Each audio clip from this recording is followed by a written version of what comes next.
Yes. It's going crazy. You killed yourself. Your head was hella close to that wall. Oh, man, that would have been great. Welcome to another episode of Animeshun. The squad is back. If you don't tune into the YouTube and watch our power-ups and watch Brennan just lose his fucking mind, which is always great. I don't know what you're talking about. Man. Y'all missing out on this fucking Snuggie that Keenan has on. Did I not say that? Keenan, did I not say that? You called it a Snuggie. Yes, Keenan, you did call it a Snuggie. It is a Snuggie. It is a Snuggie. Wait, no, Rob, would you judge that as a Snuggie? You can't even see I the was whole literally thing. searching for the word Snuggie. I was like, what the fuck were those things in like the 2000s that everybody was wearing? Snuggies. First of all, say that again. What was that generation, Rob, when those were worn?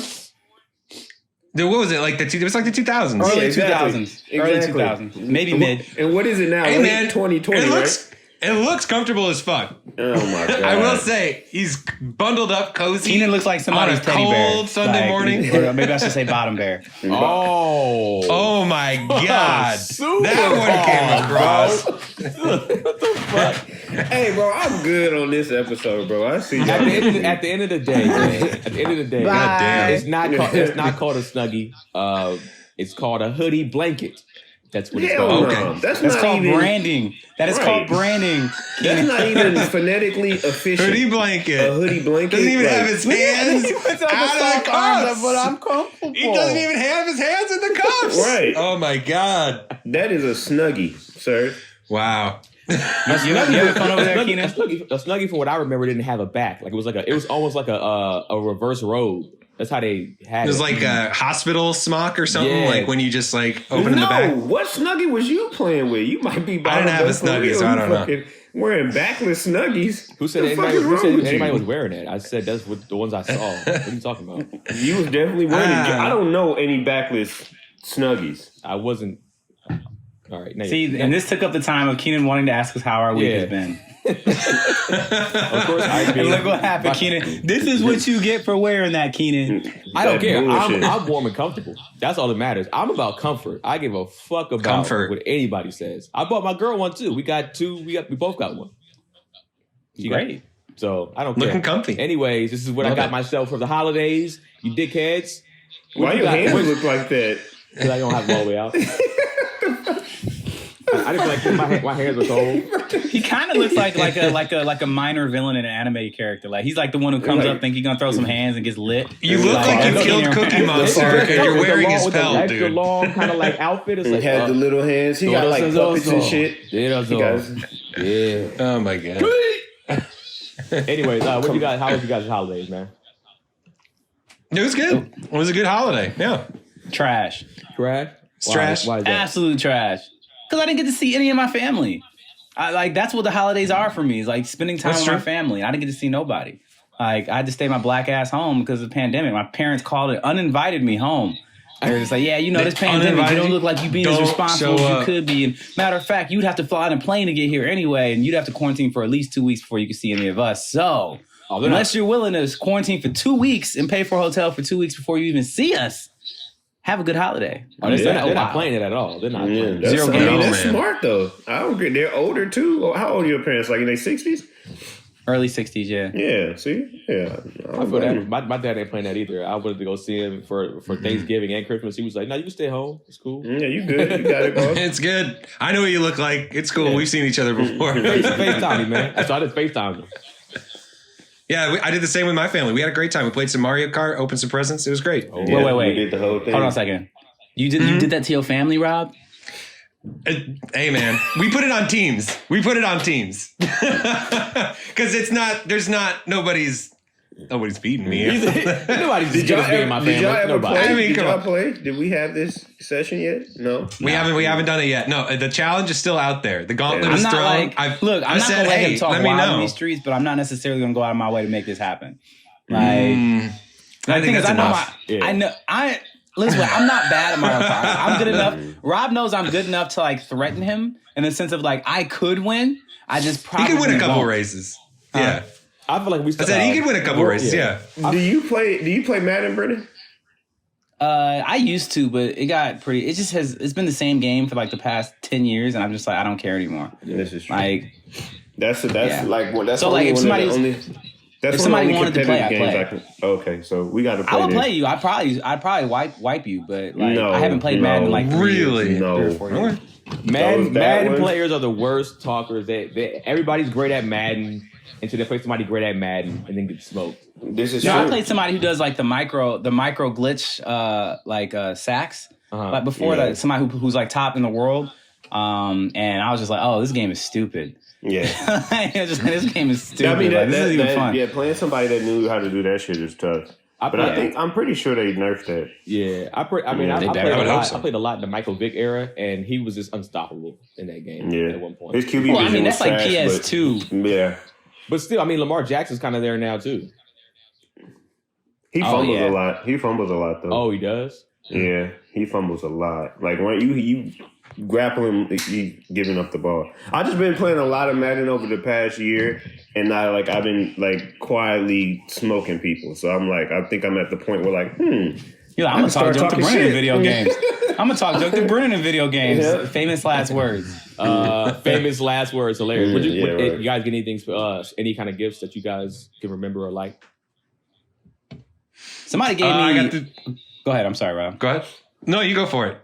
I was just saying I didn't get very many gifts at all because I normally don't do the gift thing whatsoever. But somebody just gave somebody who I worked with a bunch was just like, hey, Brennan, really appreciate you this year. It gave me like a quarter of some of the best weed I've ever had. And I'm just like, yo, this is fantastic. It's funny. I was about to say Kev on stage, but then I was like, quarter of some weed? Never mind. Nope. Kev on stage did not give me. No, I'm not saying he did. You said gave you a gift. I was like, oh, Kev on stage probably did because y'all been working a lot together. But yeah, I didn't say Kev gave somebody weed. Anybody? So please don't. It didn't happen. Hey Kev, you see what Keenan's doing out in these streets? You put him on your show. Look what he does. That's not what I'm Look doing what he right now. does. What'd you no get, Rob? appreciation. I got a couple games I'm excited about, a couple board games. I got, and then I got for the Switch, Paper Mario, Origami King that I've been playing through. It's been a lot of fun. And then I got this new light setup that I'm trying out. I have not been training up on Super Smash. I got to get my game back up. I'm like great Saiyaman Gohan right now. Like I fell out of training. It's bad. I'm getting fucking washed at the tournament. A Christmas promise. I know. I'm good. Today, I will put in an hour today. I'm going to go to King. I'm going to go to the Supreme Kai planet, pick up the sword, start swinging it around, try to get back in shape. He was still trash after that, Rob. No, man, he came back and he did some good shit. Gohan came after that. That's when Mystic Gohan came. Yeah, that was a hard moment. Did he win anything? He got absorbed. He technically won and Boo ran like a bitch. And then came back. So he watched him. He did. He watched him. He was the only person that made Majin Buu scared out of any of the people that they fought. Yeah. Then he got that same cockiness, and he was just like, "Oh yeah, you got like another level. Go ahead and get that. Let's see what happens." And it didn't really work out. So it didn't really. It was a win, technically. A paper win. What'd you get? It's just like Vegeta's wins on Goku. I never understood. I hated more like Vegeta's win on Cell. Because, I never felt like anybody could actually kill Boo. Because like Gohan was more powerful than Boo, but it's just like you blow him up and he just regenerates and he just regenerates. And I'm just like, what are you gonna do, Gohan? Like you talking all this junk, but it's like eventually he's gonna win because you're gonna run out of energy. Like that's kind of how I felt watching that whole saga. I'm just like, what are you? Yeah, you're whooping his ass. Congratulations, but it's like he's literally you're whooping Bubblegum's ass. It's kind of like Zamasu. What are you gonna do? You got to Zamasu him, like you got to seal him or something like that. Like he's not, Zamasu at least is a cool character. Boo sucks, and I hate that he's still around. I do not like Boo. I mean, that's to a certain extent, that's the whole plot of Demon Slayer. Like everybody that they fight, like they just keep coming back until you cut their head. Like just coming back and over and over and over. That's no spoiler. That is not a spoiler at all. Okay, so in the no. So let's I mean that everybody in the actual anime fucking died. Everybody. Who? Who did Tanjiro fight that didn't die?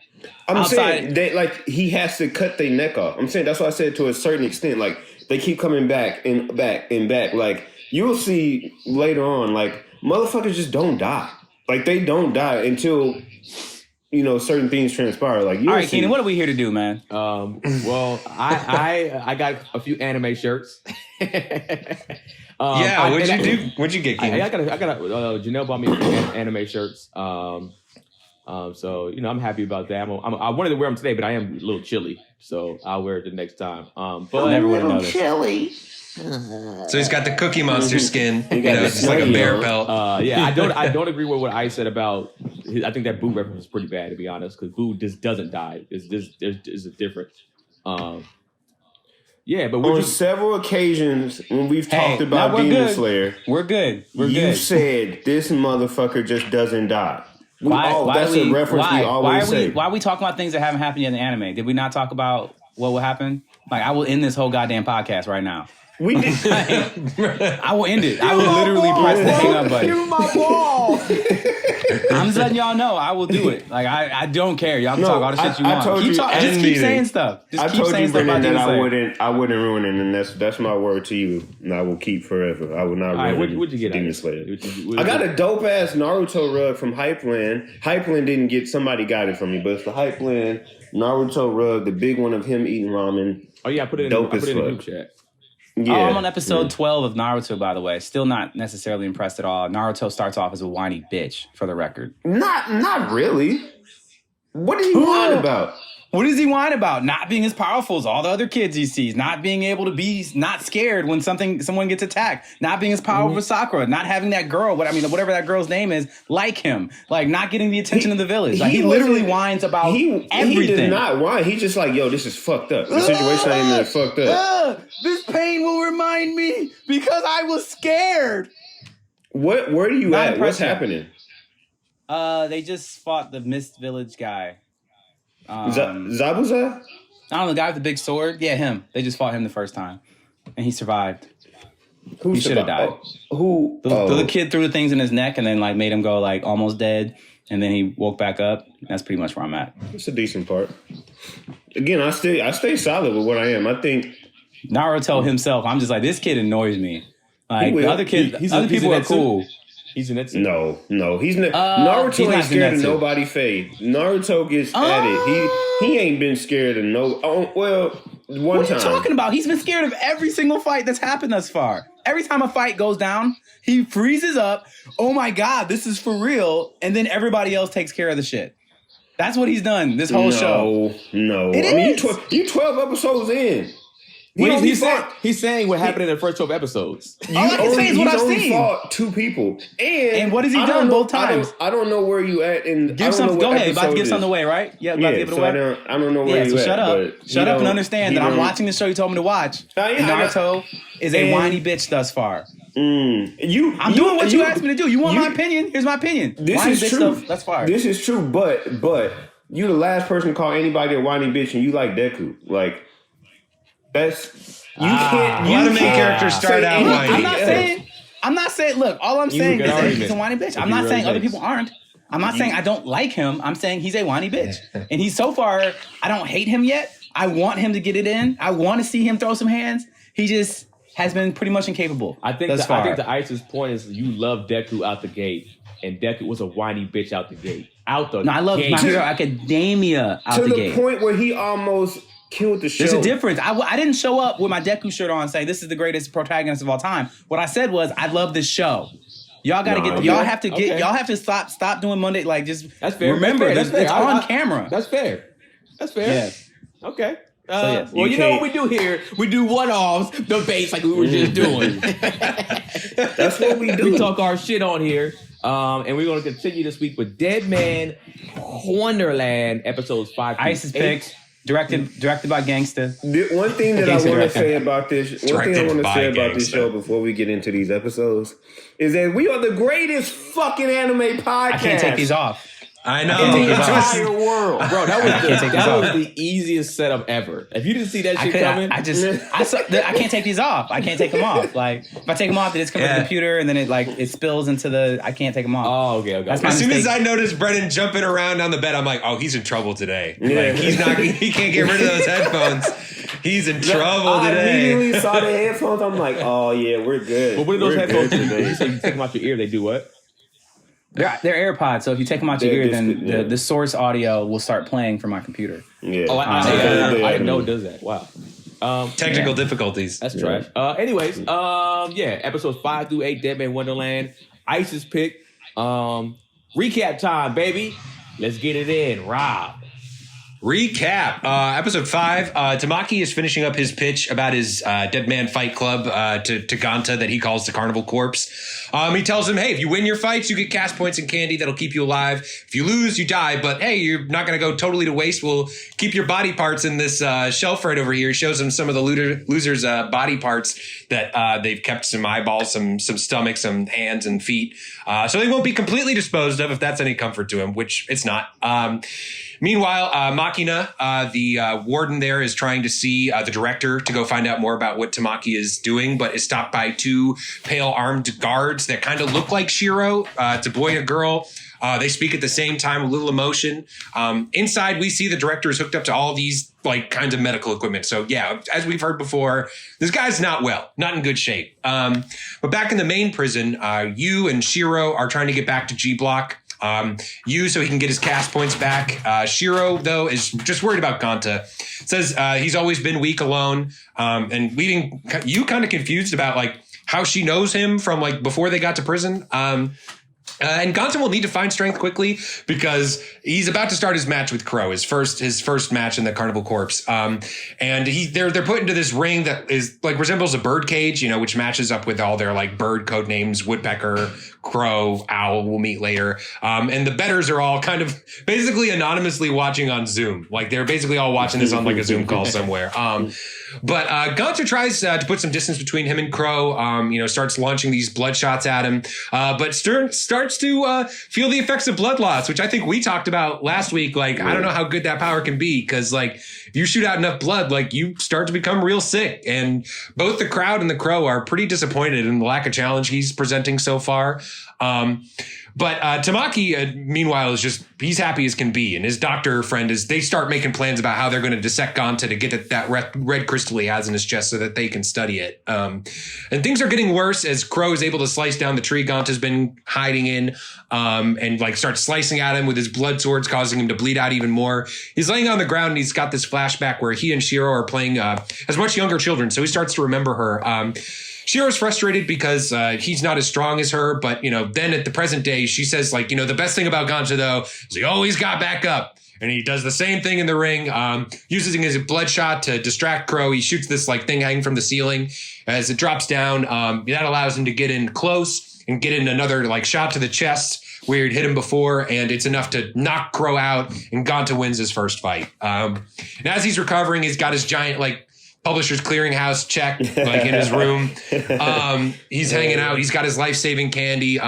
Yu and Shiro are looking for a way back to G Block, and on the way they run into a contact of Yu's that tells them, "Hey, that girl you've been looking for, she's also in G Block." So I guess that's convenient for them. They're all kind of go to the same place. But while they're looking for an entrance, Ganta's in his cell watching in horror on his TV as Crow is placed in this like loser game show where they spin this slot machine that determines what part of the body he's going to lose as a punishment. And it turns out to be his eye, and they scoop that shit out very graphically. That's some rough shit. No painkillers, nothing, bro. That scene was one of the most cringy scenes I've seen in anything ever. Yeah. Oof. Yeah. Brought to you by... I don't like eye stuff. Leave the eyes alone. Facts, Rob. Yeah, he slick Rick his ass. Or she slick Rick his ass. Meanwhile, Yu has found an entrance to G Block, and when he's alone, he uses the opportunity to throw Shiro under the bus. Basically, like, hey, there's this girl. Like, hey, I'm one of the guards. There's this girl attacking. Go get her. He sends all the guards her way. But when they arrive, Shiro's personality changes on a dime, and Yu sees the building she's in just explode in the distance, causing body parts to like rain down everywhere. And when he looks up, Shiro's standing in the wreckage, and she flashes that same smile that the wretched egg has. Hey, Rob, and, you know what song played in my head when the body parts were raining down? Fucking Kurt Franklin. Oh my God. Kurt Franklin, Rain Down on Me. I don't know if you ever heard that song before. Okay. I thought you were about to set us up for another fucking Nickelback thing. No. I thought you were setting us up for Nickelback. Sense for a hero can save us. That's why I was like, come on. That's a force. I was upset that though on this part that we didn't see that. You didn't see what she did? Yeah. That kind of pissed me off. Yeah. I think they're trying to do imagine whatever you can imagine is worse than what happened. Because it looked bad. I mean? It looked pretty. Man's half his bottom jaw was gone, bro. She was holding a dude by the top of his face, like in his teeth, like the top of his mouth. That's crazy. It was crazy. But in a direct pickup, Shiro just faints from exhaustion out of that, and Yu spots the director's 2 bodyguards picking her up, taking her somewhere, probably back to the director. But Tamaki is also checking in on the system that's supposed to be monitoring the wretched egg and sees that it's malfunctioned again. And in the confusion, Yu makes a break for G Block, while he makes his way there, the guards that robbed him, they realize they go to the vending machine with his cards and realize like, oh shit, there's like a ton of money on this. Like whoever we stole this from is connected. Ganta is having a pity party in his cell. Meanwhile, he hears some commotion outside and sees a young girl about his age named Minatsuki and a large adult man who are both Deadmans, and that's their pronunciation. They don't call them dead men; they call them Deadmans. The guy's power seems to be that he can eat anything and a lot of it, and he wants this girl's plant that she's holding on to. Gluttony from what's his name? Full Metal Alchemist. Full Metal. Yeah, he reminded me of the Blob from X-Men. Blob too. But Blob don't be eating stuff, dude. Yeah. Like in the sense of like people and like metal and stuff. He just fucking fun. Not people. Yeah, that's mostly just like he's definitely Gluttony from Full Metal Alchemist. Like I can see similar that. design too. Yeah.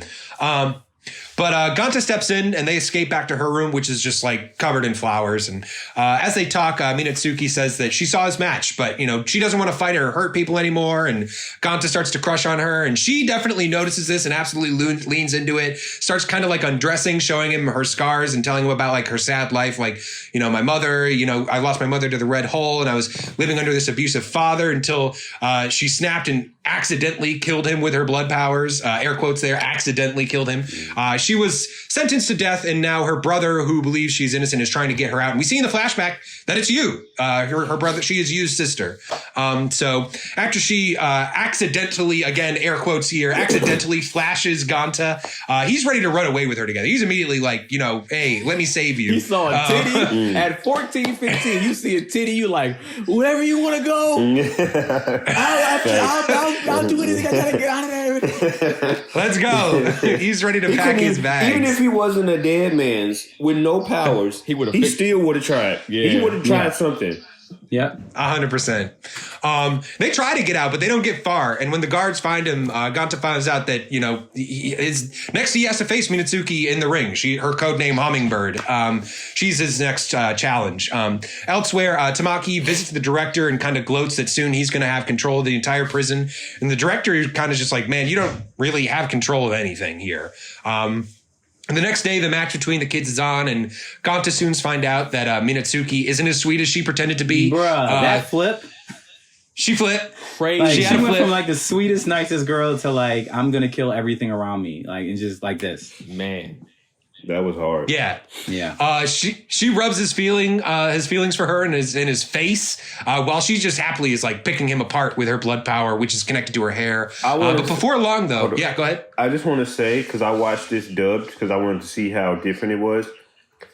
Dub, that shit is wicked, dog. Like, dub, they be overly cussing, saying the wildest shit. They say like that whole, and then I watched it in dubbed and sub just to see if it was different. It's different.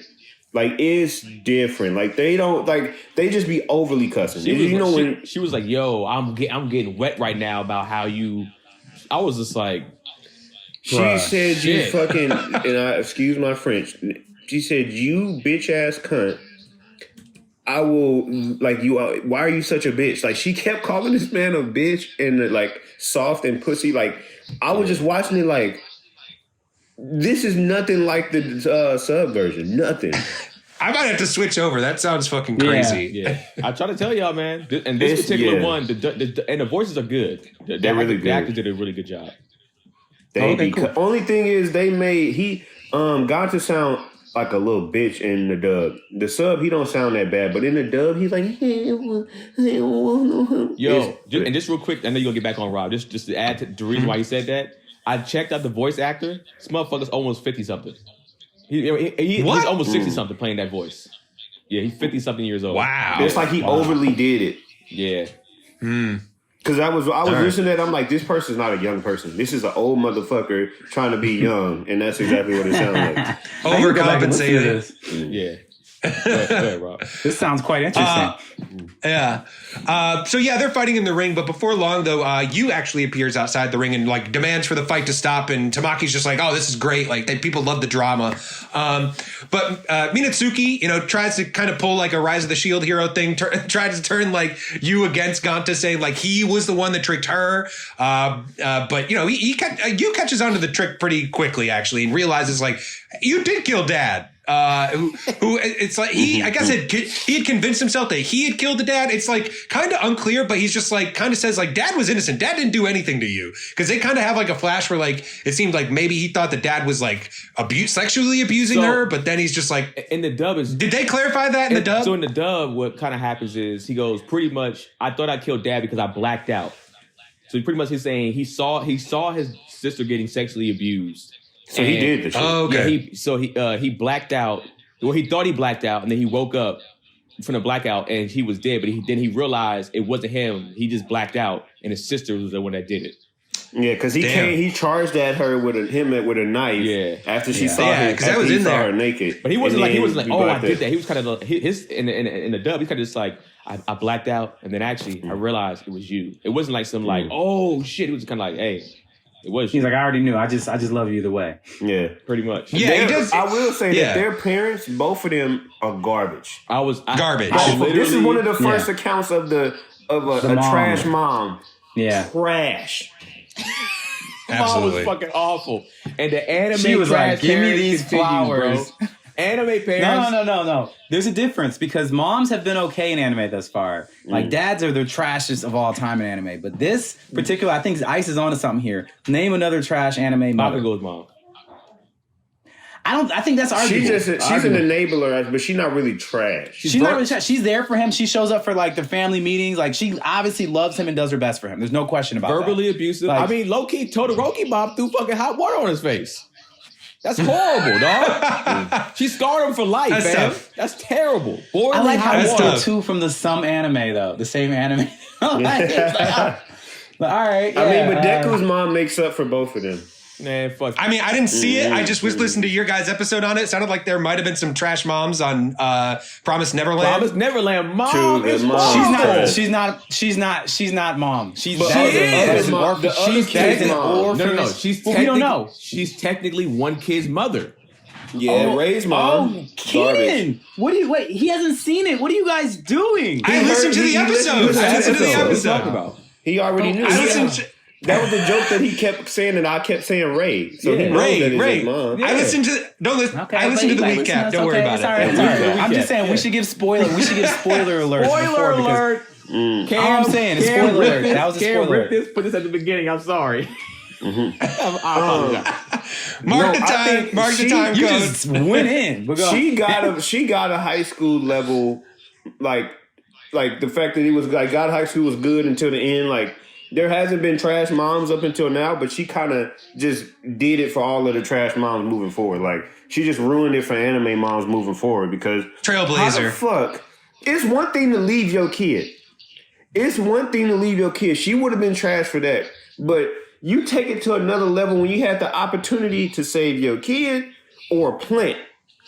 Not a dog, not another, I know plants are living, but not another living and breathing organism, bro, that has a heartbeat. The child was small enough to grab both. And she said, one under each arm or something. Grab the plant and your daughter. And if that plant is not the rarest plant on the planet, what the fuck are you doing? If you can go, if you can go to Home Depot and get another one of those plants, you're right. That's what makes it trash. Even if it is, there's no plant in this world that's worth. I'm saving that. I'm saving that Wakanda herb, nigga. I don't care what you say. I'm saving that Wakanda. I'm sorry, that's superpower stuff, though. That's fucked up. Over your child. I'm joking, man. I'm joking, bro. You are sick. You are a sick individual. That's pretty funny. That is funny, though. That is funny. I'm joking, bro. Man. Oh, that's funny. Okay, so So yeah, they come to terms whether whatever happens. He comes to terms with, he's like, I knew it was you, but don't worry, like I'm still going to protect you. You're still my sister. And this causes her to think about how she didn't have family that she thought she could trust. Obviously, with what happened with her dad. Then we see what happened with her mom, like what we just talked about. Her mom fucking left her for a flower when the red hole opened up and left her under the debris. Meanwhile, she runs outside and is immediately fucking crushed. So she got what she had coming to her. Talk about instant karma. Yeah. Instant karma came right back around very quick. That reverse. But when she's distracted, basically telling the story, Ganta sees an opening, manages to free both Yu and himself from her power, and headbutts her, knocking her out to win the fight. And as the crowd chants for like him to kill her, he's like full on gladiator mode, like gives him the finger, are you not entertained kind of thing. Episode 7, Shiro wakes up in the director's room, actually, and he's asking her about, granting his wish, and offers her pudding, but she says she hates sweets and implies that she's actually a completely different personality within Shiro. And with that, the old man kind of pulls out his own plugs and is like, all right, are we going to get to it? And basically they start fighting this alternate personality with his own blood powers, and the room is just coming down around them. Elsewhere, Ganta and Yu are looking over Minatsuki recovering from her injuries when that shockwave from that fight hits the infirmary, hits the whole G block. And Yu stops the cases of body parts from falling on his sister, and she wakes up and she's kind of frustrated. She's still not she's not on board with this whole thing, saying she doesn't need help from them. But Yu's like, I'm your brother. I'm gonna help you. And she helps pull some glass that had fallen that had gotten in him from protecting her. So their bond is starting to regrow. Ganta is thinking back on his childhood and remembers that, when he knew Shiro when they were younger. And back at the director's, the fight is over. Shiro has straight up decapitated this man. And she walks over to the Red Man / Wretched Egg's outfit. And the director refers to her directly as the Wretched Egg and confirms that she is the one behind the mask that killed Ganta's class. And, and likely through this separate personality that she has. So as Ganta walks around looking at the damage from the shockwave, he runs into Crow, who's much nicer to him now that they aren't opponents. Compliments him on his fight with Minatsuki, and he's like, hey, I'm going to train you up. You've got to develop your powers. Kind of names one of his attack the Ganta gun, but Ganta's just like, oh, I wanted to name it after this other guy, Ace Man, who looks a lot like the Wretched Egg. But, they get broken up when Yu is kicked out of Minatsuki's room for being annoying and trying to help her too much. But Ganta tries to ask Yu basically what happened to Shiro. Where's she? You two were together last time I saw you. And Shiro doesn't Yu doesn't want to tell Ganta what he saw. He's kind of just keeping it to himself for now. He's like, we got separated. That's all he really tells him about it. And Ganta kind of talks about when they were kids. We see a little scene with them, he's trying to play with her, but she's this really serious child and breaks his Ace Man toy. But later when Ganta is being attacked by a dog, she jumps out of a window and just breaks this dog's spine and saves him, and helps him fix the toy. So they did have a bond. They were friends when they were younger, but Yu thinks about telling him, but just really can't break the truth to him. And that's when we find out that Ganta's mom works there too, right? Yeah. So it seems to be Ganta's mom had sort of raised Shiro, but it's a little, I'm still not quite sure what's going on there, but it does seem they were all kind of there. Ganta's mom has something to do with Shiro and something to do with her powers, I would imagine, and why she is the way she is. I don't think she's alive anymore. But could be. He said when his mom was alive, he said his mom's dead. But I will say this, if his mom has anything to do with it, add her to the list of trash anime parents, because another one, bro. Another mother. That's y'all how you act for got- moms. I'm giving y'all moms, man. This whole show is doing it. This show Another one, alone, yep. just like My Hero. Yeah, I'm here for that. Doubling up. Back in the security area, Makina is more frustrated than ever about not knowing what Tamaki is doing and vows to find out, but discovers the prison is centered on where the red hole appeared 10 years ago. It's all connected back to that. And Tamaki is sensing, something bad is on the horizon for him. It's some stuff's going on. But he's also getting an update from Dr. Lady about the red crystals. They all come from the Wretched Egg. And, those are all connected to the blood powers. Everybody that has those sin powers, these blood powers, they all must have these crystals somewhere inside of them. And it's all connected to the black hole. That's why everybody that has these powers came from this area where the red hole was. And she wants to study the Wretched Egg to know more about these crystals. But Tamaki's like, hey, that's the director's toy still. I don't even know who's underneath that mask, but hey, the director's aging rapidly. hopefully when that guy croaks, I'll have access to that. In G Block, Ganta wants to break Minatsuki out before her penalty game. He's still just like, come on, we can run away together. Like, he really wants to save this girl. Yeah. And she's just like, this isn't my first rodeo. She's like, I've lost my stomach. I lost a kidney. Like, she's not worried. She's playing it tough. But Ganta runs off on his own. How do you live without your stomach? Okay, please continue. I'm sorry. Great question. Maybe they put a shit bag in there, like a bag where she can. Oh, she's got like a colostomy bag or whatever. Yeah, that's what I'm guessing.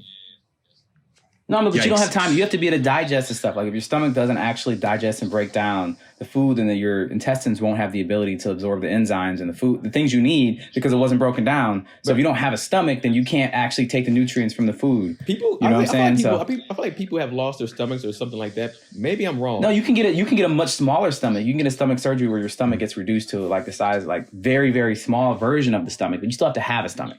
Okay. Google. But let's say she did that. Because I mean, Googling. He doesn't believe your factuals, Brendan. Let's see. He's challenging you. He's typing away right now. But Ganta runs off on his own. He's like, I'm gonna figure out something on my own to stop this. I'm gonna save you. But he gets punched out by this other dead man, this girl, Karako, who's also in G Block. At the same time, Yu is stealing back his cast points when Tamaki catches him and explains that, hey, you can't buy your sister's freedom with cast points, man. Like, I gave you all that money, but that was never on the table. Like, that was never part of the deal. And he just snaps and goes to attack Tamaki, but he's guarded. I was so brokenhearted when he said that. That was my man's whole mission. Yeah. His whole mission was to do that. Well, that's just you, man. Like, and you wasn't really my favorite character, but when he said that, I was like, fam, come on, dog. Like, you couldn't tell me that ahead of time. I mean, I still would have tried or something, but like, oh man, that was fucked up. Side note: you without a stomach, you can go straight to your intestines. You have to eat. I guess probably certain foods be on a liquid diet type thing. That's too bad. Yeah, that sounds like a bad time. It does.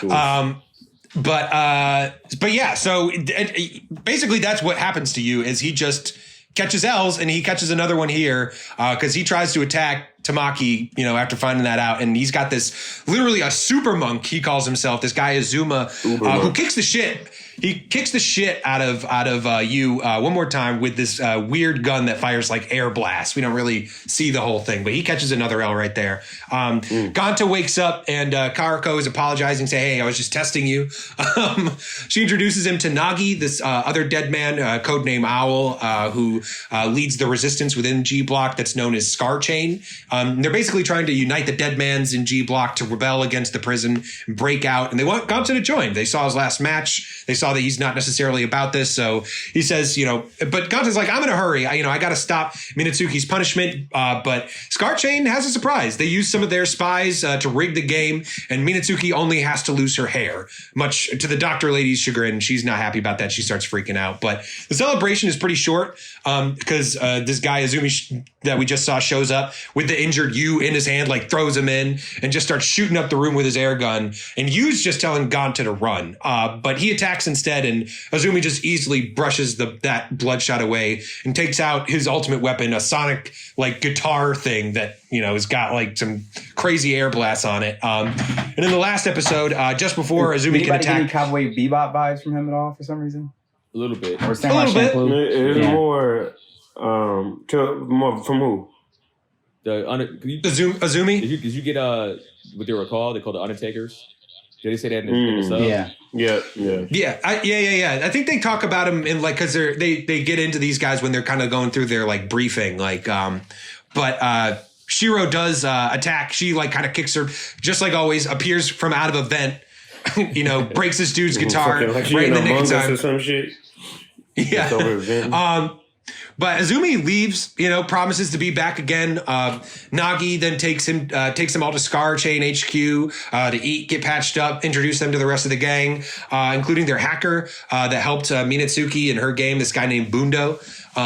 Everybody's pretty friendly except for Bundo, who's a bit skeptical of adding new people to the plan. But Ganta is worried that basically these people aren't taking this shit serious. They're joking around, they're drinking, they're having a great time talking about their escape plan. which they're planning to execute when the government inspection goes on at the facility. And at that same time, Machina is also planning to strike to find out what Tamaki's doing, because she says that's when Tamaki and all his information will be vulnerable at that point. But back with Scarchain, they bring up that their biggest challenge is these Undertakers, a group of specialized fighters that Tamaki uses as anti-Deadmans. Ganta says that, when he attacked Azumi, who's one of these Undertakers, his blood power didn't work. But Bundo says, hey, man, I looked at the footage. You just missed. And kind of shows it in front of everybody. And everybody's just like, man, like, come on, you had me. I thought this stuff would you just suck. But it gets a little tense. And Ganta's like, all right, I don't trust you guys. I didn't say I was going to join you. So I'm out of here. Shiro, let's go. He went They roll out. That was the most boss thing he's done. Yeah. He went in. He said, fuck y'all. Y'all couldn't lead your way out of a paper bag. So fuck y'all. I'm out. I'm out of here. At this point, Tamaki also discovers that the director is dead and is overjoyed at this. But the bodyguards are standing back there, and they're like, their faces calm, but they're gripping their blades so tightly, like their hands are bleeding. Like they're not happy. They're not happy about this. Ganta goes and finds out more about the Undertakers from Crow, and he goes to complain about his Scarchain too. But Crow's like, hey, Nagani or Nagi definitely takes these Undertakers seriously, and tells him about like how his girlfriend was killed by Azumi when they tried to fix a match, and Nagi lost his voice box as part of his punishment. Basically, when Tamaki's like, if you're gonna fix matches, like everybody's gonna get punished. Man, the way you're wording this makes it sound like they're like, yo, let's fix this match. It's like, no, he got matched up against his wife in a Deadman match, and he wouldn't fight her. You know what I'm saying, Rob? Like that's the way you're wording this right now. I'm just like, yeah. He did. He fixed it. He didn't fight her. Yeah, because he was saying like, I'm not going to fight, and then he's just like, you can't do that. You're going to kill her, and then I'm going to take your voice box anyway. So they fixed the match. Essentially, he took a dive. Yeah. Brennan was saying he wanted you to make it more fucked up as it was. He said it was very fucked up. He said it was extremely fucked up situation. Over it. Man, I got so much shit to go through. I got 4 pages of this shit. All right, let's keep going. He wanted more emphasis on that particular part. I mean, Rob. I just have an expectation of your review. Make it part of your question then. Make it part of your question.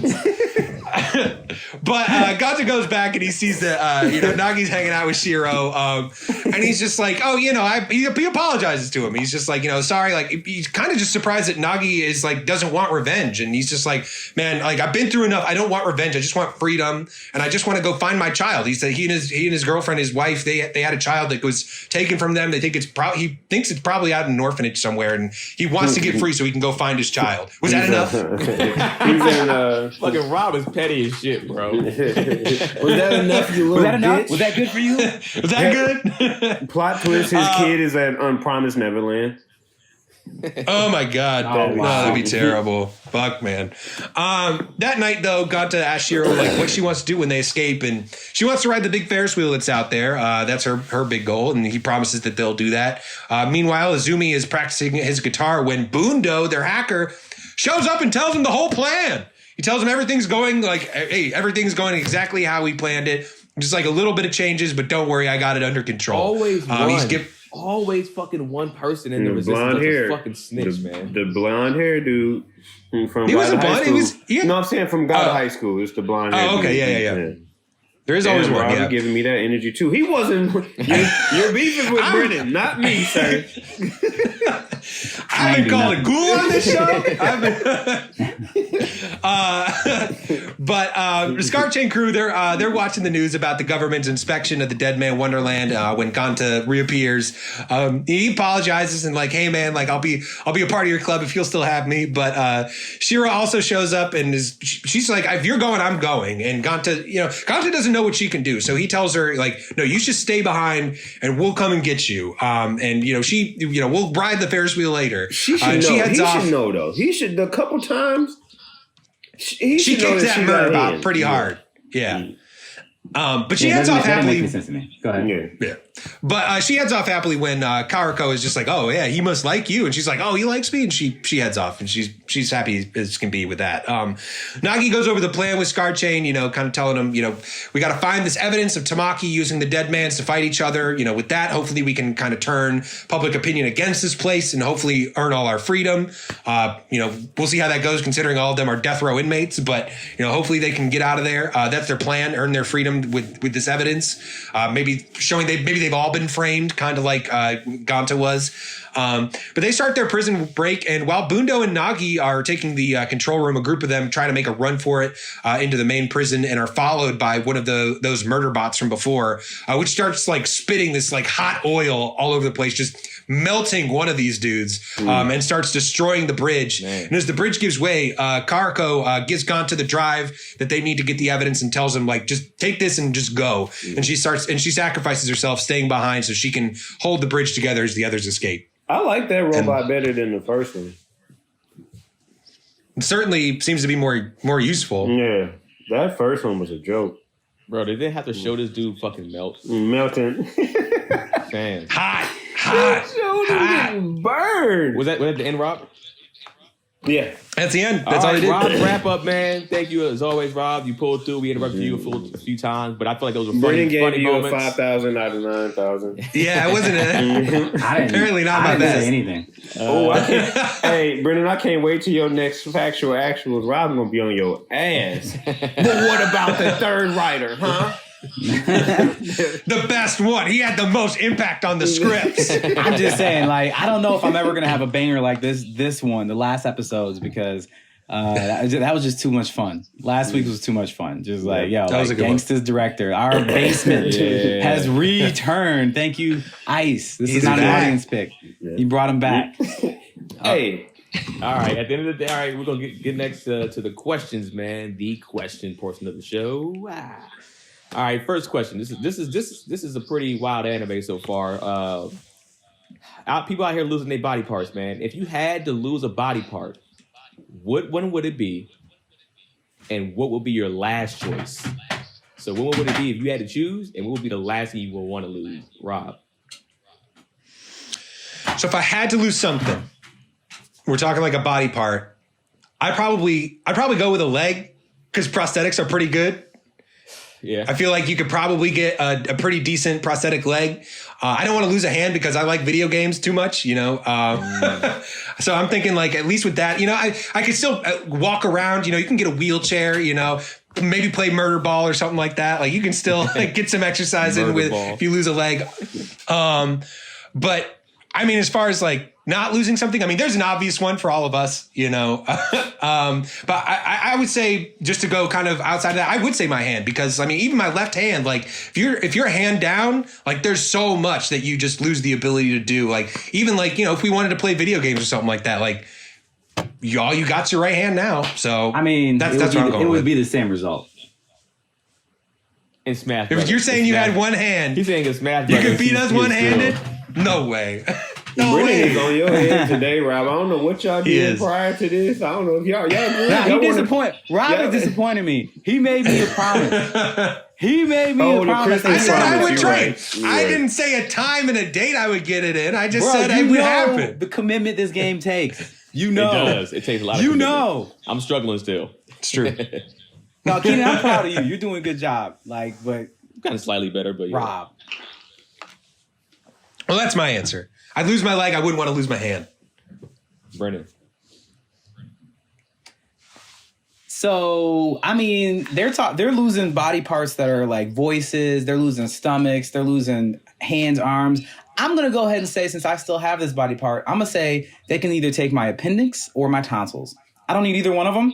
Wow. Those are things that can be removed from choice. You. You're going to need Scar Chain to get that even on the pull tab or whatever. You're going to need some Scar Chain out there. I'm like, do we get anesthesia? Yes. Oh, let's go. Like, this is it. No. Oh, yeah. They do the anesthesia. It is yours. Take it. This is gonna be a shitty experience, but I will feel no different afterwards. That's my answer. And the last thing you want taken from you. Oh, the last thing. I didn't even think about that. I was too proud of my first answer. He was like, outsmarted everybody. Damn. I actually might say my eye. I'm like one of my eyes. I get what that. we saw happen, like, because the like you could take one of my nuts, because that was one of the thoughts I had too, and you can still do all the things you did before. Like you don't need 2 nuts, you only need one. Lance Armstrong. But they not. Yeah, ask my But they're brother. not doing anesthesia with that.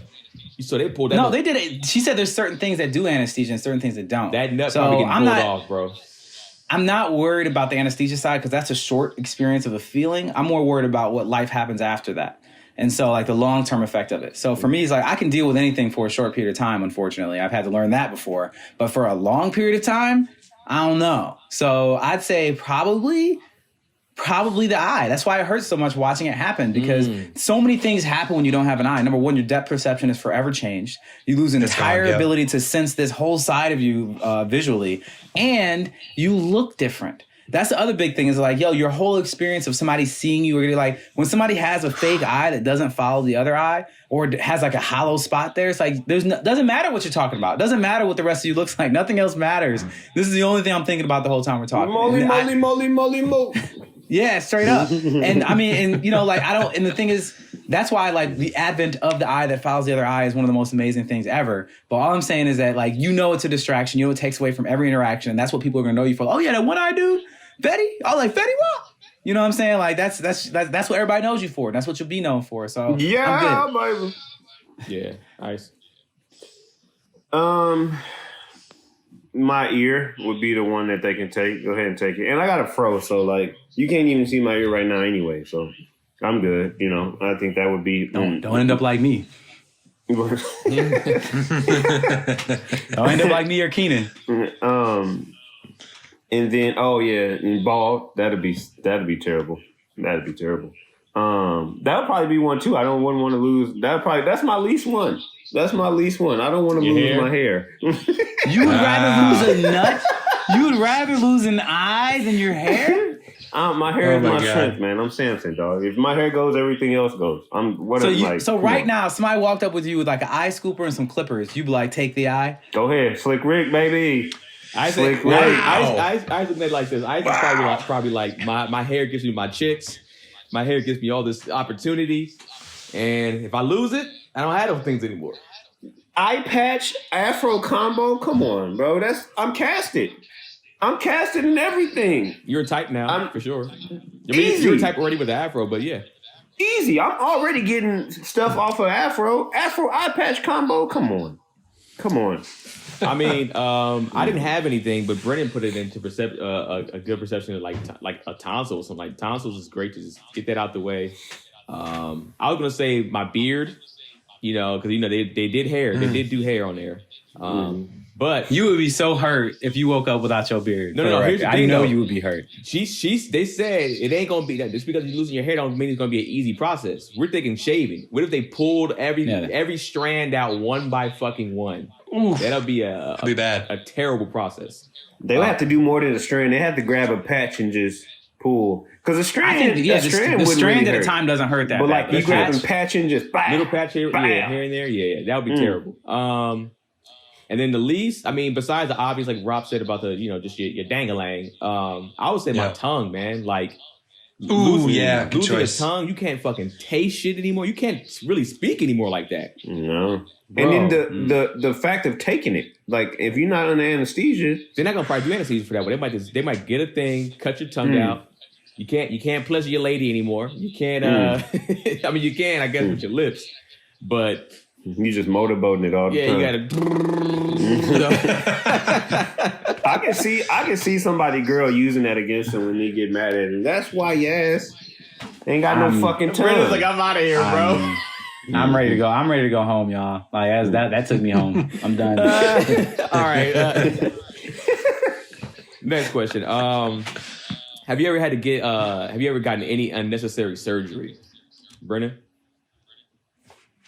I've never told this story before. I don't even know if my family knows this story. Exclusive. I don't even know if my family knows this story. This is a story of something I did that made me for sure realize, like, yo, I'm an entrepreneur, or I am just not anything. Like, I am a piece of, like, so when I graduated from college in 2009.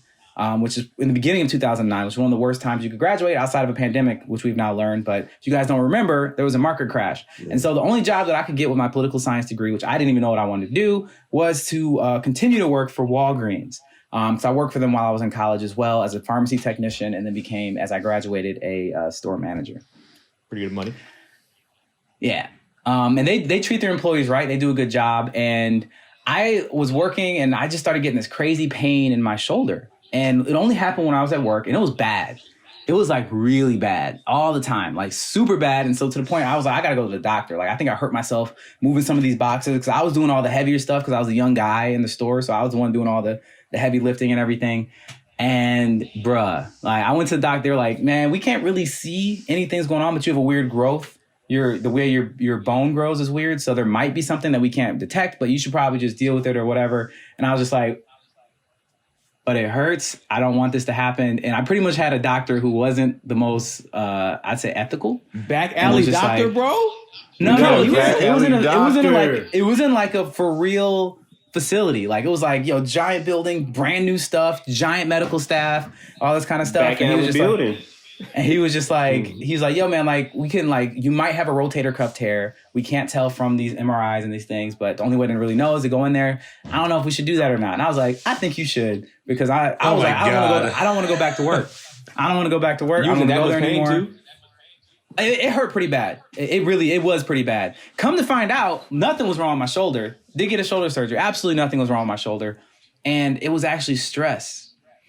Wow. My body manifests stress in a physical form in my right shoulder. And it still happens to this day whenever I actually get stressed. That's when I know I'm stressed, is because I get a really bad feeling. Like my shoulder just starts to hurt really bad. And so that's why I'm like, oh shit, I'm stressed right now. And I can make it go away because now I know what it was. Right. Now I know what it is. So I actually got a physical orthopedic surgery because of stress. Because that's how bad it was. But it did get me, I didn't have to work for Walgreens anymore. Like, I did that. They put me on, I was on leave, and then they're like, you come back. And I tried to come back for a few weeks, and I was like, I can't do this shit no more. And I quit. You didn't get disability? No, I did for a short period. Like, it was only for the recovery period of time. It was like super short period of time because you get a surgery, you can't really work. So like I couldn't do my job. So I was out of work for a few weeks, and then I came back. That's a workers' comp case. You should still be getting paid from Walgreens. They can't. They probably can't. It's hard to prove stress too. I feel like. I guess because it wasn't a physical thing. Yeah. I felt it, but it wasn't like I was physically. I don't think I was technically physically injured at work. I don't know. I think it's a lot of gray area, but I still actually have a lot of respect for that company and for the experience I had there. I learned a lot, but it's just like, for me, I learned it's like repetition kills me. And so I was really excited working at Walgreens for like the first year and a half as I kept moving different positions. I had to take the pharmacy tech test. I had to like learn to do all these things as a manager and deal with the money and the customers and stuff. But then at some point, it's just like, there's literally nothing new that happens anymore. Nothing. Every day, there's a set amount of variables that can occur, and that is pretty much it. That's retail. And so I'll go to work every day, and I was just like, I can't do this anymore. I already know this. Only time I get to talk to somebody is when something's wrong. You know what I'm saying? Like a customer is like, the only thing I can do is like, something's wrong. Like, oh, we hate you. You're the worst. I'm just like, well, hi, I'm Brennan. It's nice to meet you. You know, I love people, man. That was crushing my soul. So I was just like, I'm good. I'm done. I left. All right, any unnecessary surgery? No. I knew there's probably gonna be nobody else said anything. Did I ever tell a doctor, no, cut me open and fix some shit? No, I've never done that in my life. You ain't been through what I've been through, bro. Yo, you don't know about this struggle. Brennan just wanted to tell this story. It is like, you just want to kill that. You see where I'm from? I get it, man. No, listen, no, I've never had a surgery that a doctor didn't tell me, like, you Have you ever hated a job that much that you might have got a surgery to get out of it? Wait, what's that? Have you ever hated a job enough that you might have got a surgery to get out of it? That's back to you too, yeah. That's the question. I had an internship. I had an unpaid internship. I absolutely would have got a fucking surgery to get out of that. I would have laughed if Rob said, yeah, my current job. I would have just fainted. That would have been funny. I was like, come on, Rob, fucking say it. I'm just not as quick on the draw, I guess. No, Yeah, that would have been my good. job, when I worked for the warehouse Home place I Depot. worked for, yeah, well, you already said it. Home Depot, physically demanding, working in the At the warehouse. yeah. I did a stick into the warehouse. Home Depot. Ice was like, nah, bro. Say the title. Yo, working in building and lumber, just lifting a bunch of bullshit every single day, and then I tried to make it to where I was like lifting weights. So there'll be times I'd go like and get like little buckets of the roofing stuff and like shoulder shrug and stuff like that. I try to do that so I can like stay in shape too. But nah, man, that shit fucked my back up, bro. They can keep that shit. They can keep that. Next question. Ice, hold on, Ice. Hold on a second. Did Ice get to answer that? Oh yeah. When I worked at Sears, I think that was probably I would have faked some shit for that. My brother worked there in the stock. He used to stock shit. He hated it. Why they always? I don't want to go on a tangent, but they always, at least I can only speak to myself. I don't. My views and experiences are mine only. Always putting black people in the fucking stock room, and that shit used to piss me off. Like I think that used to really make me mad.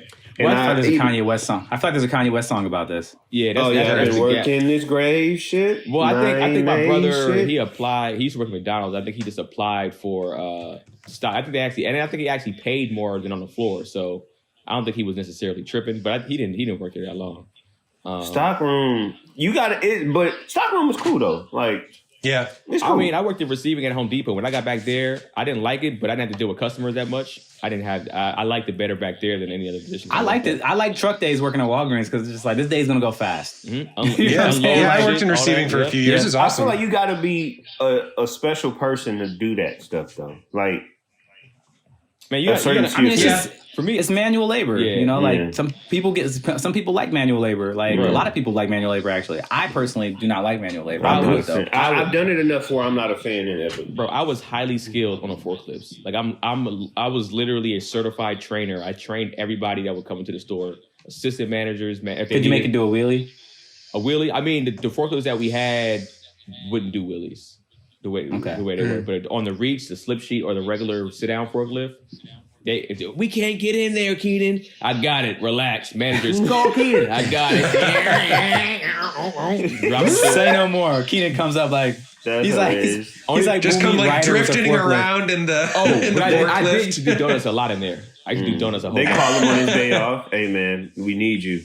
They had before. I'll be there. I didn't come. You got to come out of retirement. He's just chopping wood at the cabin. He is the Moomy daddy of, Moomy, what was it? Moomy, what's his name? Moomy Ryder? Moomy Ryder. He's Moomy Ryder from Home Depot. Oh, they love me. Next question, you dickhead. Next question.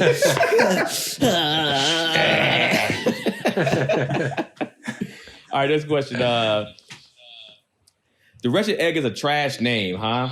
This is from Ice. What's the worst antagonist name in all time of anime? Nice. It's two for me that competing. First off, Baby from fucking Dragon Ball GT, garbage. That's a garbage because you coming from fucking Frieza. You coming from Cell, you coming from Cooler, like dope ass antagonist names. And you just come with fucking Baby. That's my answer. That was my answer actually. Frieza and Cooler. But I think those are trash. Those are dope. And Piccolo. Piccolo dope. I mean, yeah. I think Piccolo dope. Another person I thought was trash was All For One. Garbage. That's a garbage name for an antagonist. All For One. That puts no fear in my heart. Pain puts fear in my heart. Stain puts fear in my heart. If it rhymes, it works. Yeah, but All For One, I'm not scared. And then he pull up and you on a fucking ventilator, like, fam, you don't scare me, dog. He with the shit. Darth Vader's like, say it again. Yeah. Darth Vader's like, say that one more time. Right here. No, look at me. Say it one more time, fam. One more time. I'll bring you over. Let me hit my inhaler one time and then. Yeah, All For One, Baby, trash. Okay, Brennan, you want to keep yours at Frieza? I was actually just gonna say that, like, I think Dragon Ball Z had the worst. I feel like they were just translations from words they decided to make. So I'm curious what the actual words meant in Japanese, because it was like, all right, Piccolo, Frieza, related, cooler, Dad, King Cold. You know what I'm saying? It's just like, we'll just use cold words. Like, what's another cold word? What do people do in the cold? They freeze. Okay, put an R on freezer. Is that a thing? Yeah. Cool. Like, next person's gonna be like refrigerator.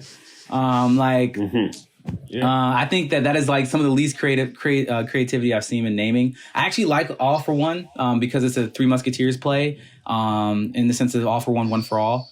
I actually do like that name, and I think that it does not need to necessarily work as a name because he was terrifying enough as a villain.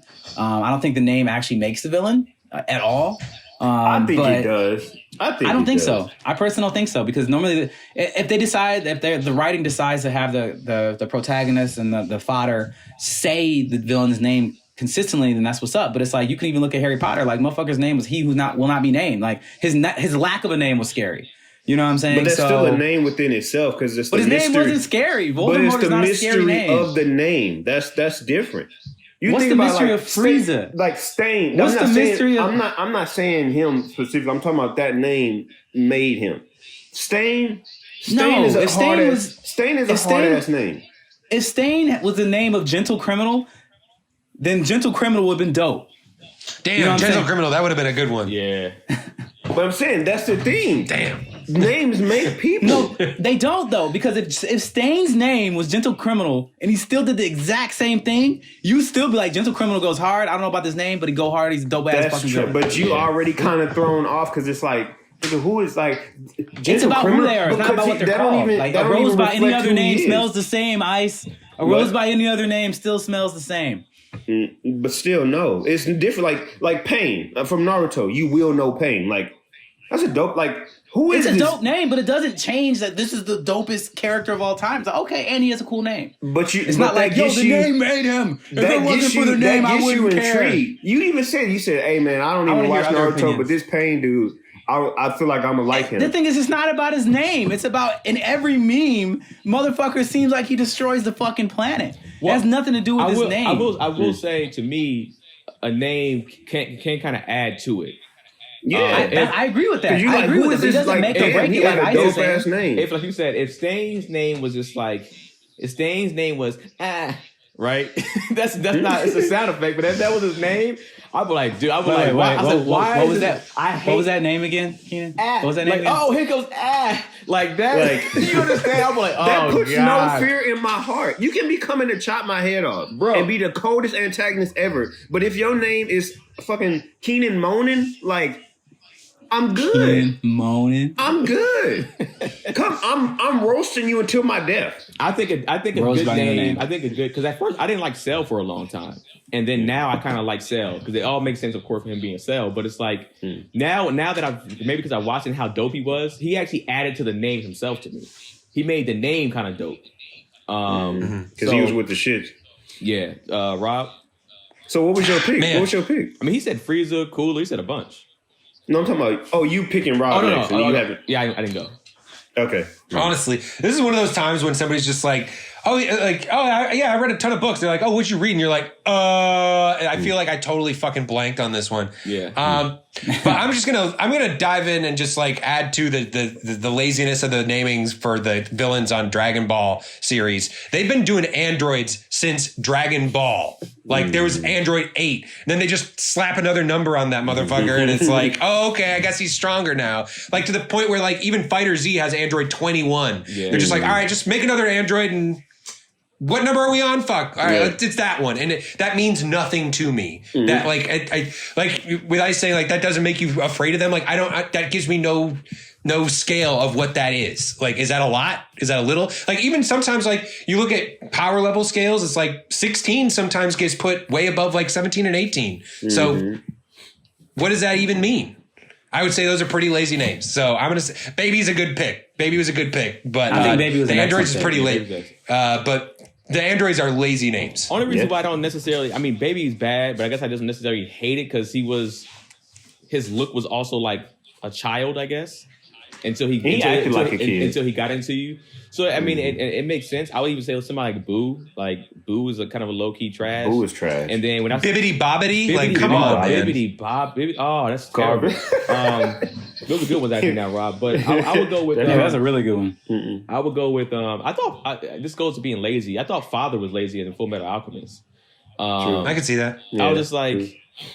I for some reason I like the name like a god. I think it's just like especially I think that would have been super dope. But Father, I'm just like I didn't really no fear in my heart. Yeah, I wasn't Father. I'm like I'm about to beat that. That's just what I'll beat your ass. What I've seen.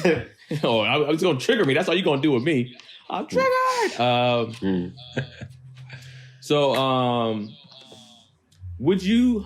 Let me see. I don't want to ask that one. All right. Okay. Yeah. Would you put yourself in jail to help save a family member? She's, her brother came in there to help her out. I think is it more specific than family member, or you just or like if for you, Ice, I mean your sister or your son. For Brennan, his twin. For Rob, you think you got a sister, Rob, or a brother? No, Andrea. So you know the answer to my It's fucking Andrea. question. So It's Andrea. Okay. So for your fiance, right. he's engaged. Yeah, he's engaged. I am engaged. Longer than I was supposed to be. You're right. For me, I don't know, man. Like if you did that type of crime, like I can't sit there and say that I'm going to go in there and try to get you out. If you did a crime, And who was your person? if it was like my brother.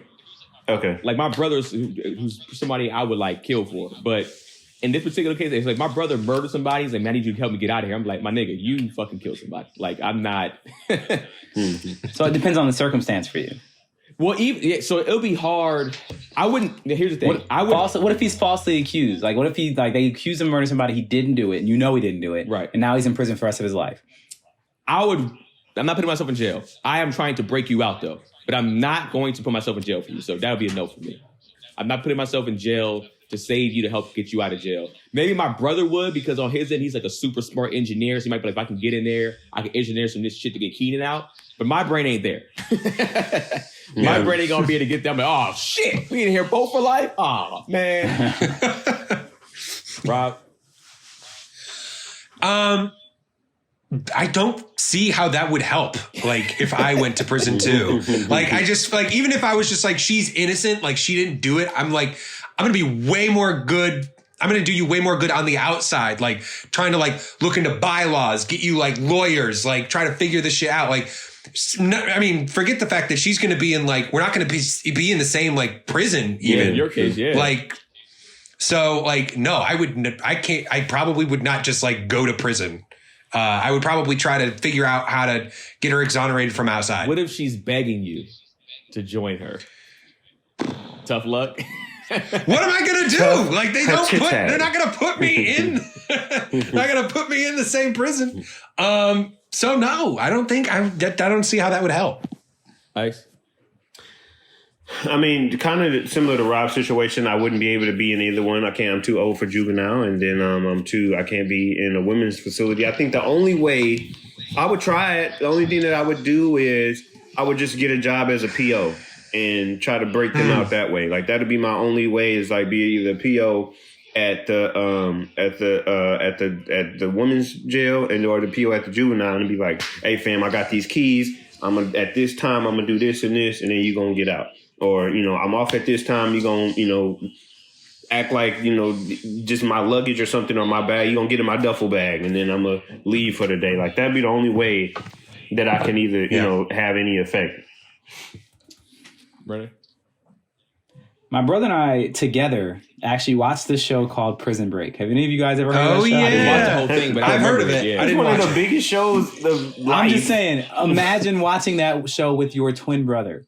Me and my brother were hype, bruh. We was just like, yo, if it's going down, I'm getting that tattoo. I'm getting the tooth replacement. I'm getting the plan together. Like, it's going down. I got you. Real life, probably not. No. That'd be really hard. It's not like the prison system is so skewed against people who look like me, as well as as well as you don't get to choose the prisons you go. You don't have any power to choose anything after you're in the system. Like you have no power to choose anything. And so like, how do I even know that I'm getting You can do the same crime in the same spot and be in two different prisons. Yeah. Same time, same crime, same time, same spot, 2 different prisons. And so you just can't choose that. So like if there was a semblance of control and the circumstance allowed for me to have a plan that I felt confident in, that I'll be able to break both of us out within a reasonable amount of time, of course I'd do it. You know what I'm saying? Like, yeah, dumb. Yeah, fine, whatever, cool. But what is the likelihood of that? Almost 0. So it was a good show. Yeah. Gets you hyped. But in real life, I'm doing the Rob. I'm getting some lawyers. you know what I'm saying? I'm taking the legal route. Like I'm trying to figure this out and say. You that fist pound between the glass. The glass, yeah. I got you. I feel like honestly though, I feel like if I'm in jail and Brennan come and be like, fam, I'm gonna get you out. Like he one of the people that I'd be like, I feel like he gonna figure some shit out. He gonna do something. Somebody gonna come at least something. That's why I'm exactly. The lawyer's gonna be pulling up. Yeah. You know what I'm saying? That's what's gonna be. It's like ain't nobody gonna be in prison. Like, yo, man, we got a break plan. Like, nah, probably not. I'd probably get mad if I pull up and I see Brennan in jail with me. I'm like, Brennan, what the fuck, bro? What are you doing here? Why are you here? Brendan's smarter than that. You're supposed to be breaking me out. This was not the way, dog. I don't care about your crab manga shit. I don't give a fuck. Get that out of here. Krav Maga classes for all the time. Yeah. That's all I'll be like. I'll be in there like my whole body's a weapon as soon as I get there. Fuck out my face, man.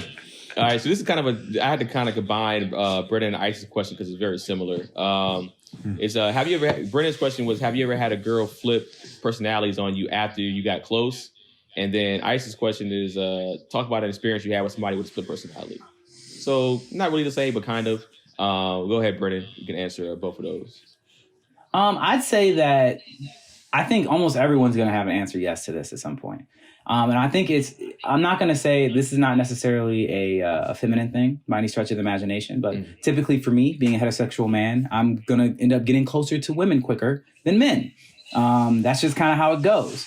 And so sometimes those relationships move pretty quick and you learn stuff that you didn't, you just like, oh, okay, wow, whoa, And so I've had that experience quite a few times where it's like the idea of somebody saying I wear a mask or, you know what I'm saying? Like, they have a outward facing persona and then you get inside of that persona and you realize like that's something they just put out there. They're not actually that.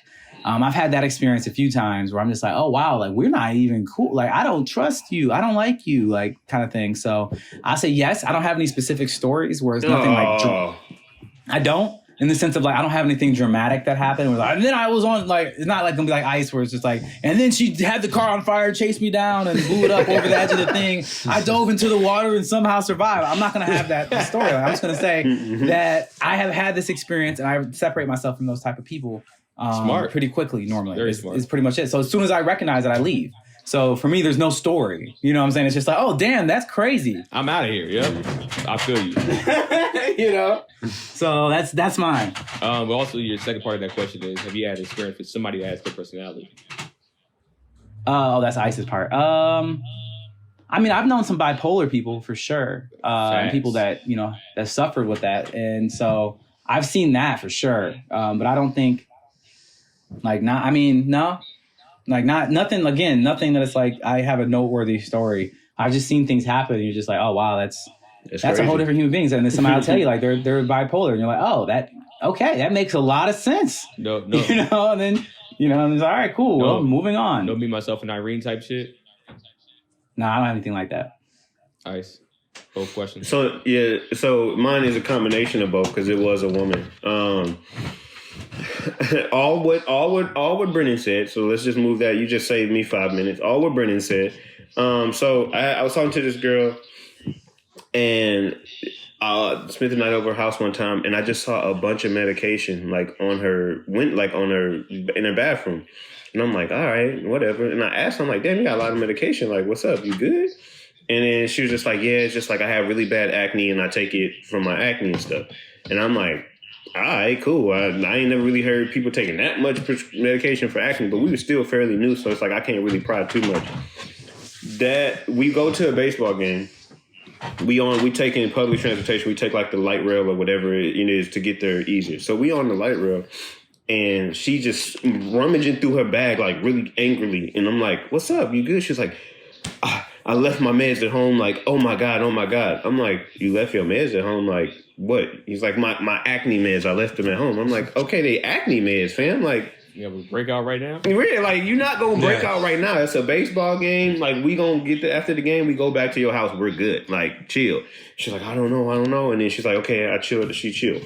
So we get to the baseball game. We chilling, and then she's just like, "Hey, I want to get a picture of us at the game." And I'm like, "All right, cool." So we tap the dude in front of us, say, "Hey, can you take a picture?" He takes the picture. She looks at it. She says, "No, this is fucking terrible," and hands him the phone back. Take another picture. I'm like, this is a random dude, mind you. I'm like, this is a stranger. You can't. He's just like, okay. And he takes a picture, hands it back. He's like, "This is fucking ridiculous. You're fucking useless. Hey, you, take a picture of us." Like, and she just starts going in on like the whole, everybody. Like, nobody can take a fucking picture. Everybody, like, she just starts going ballistic at the fucking baseball game. You're still there?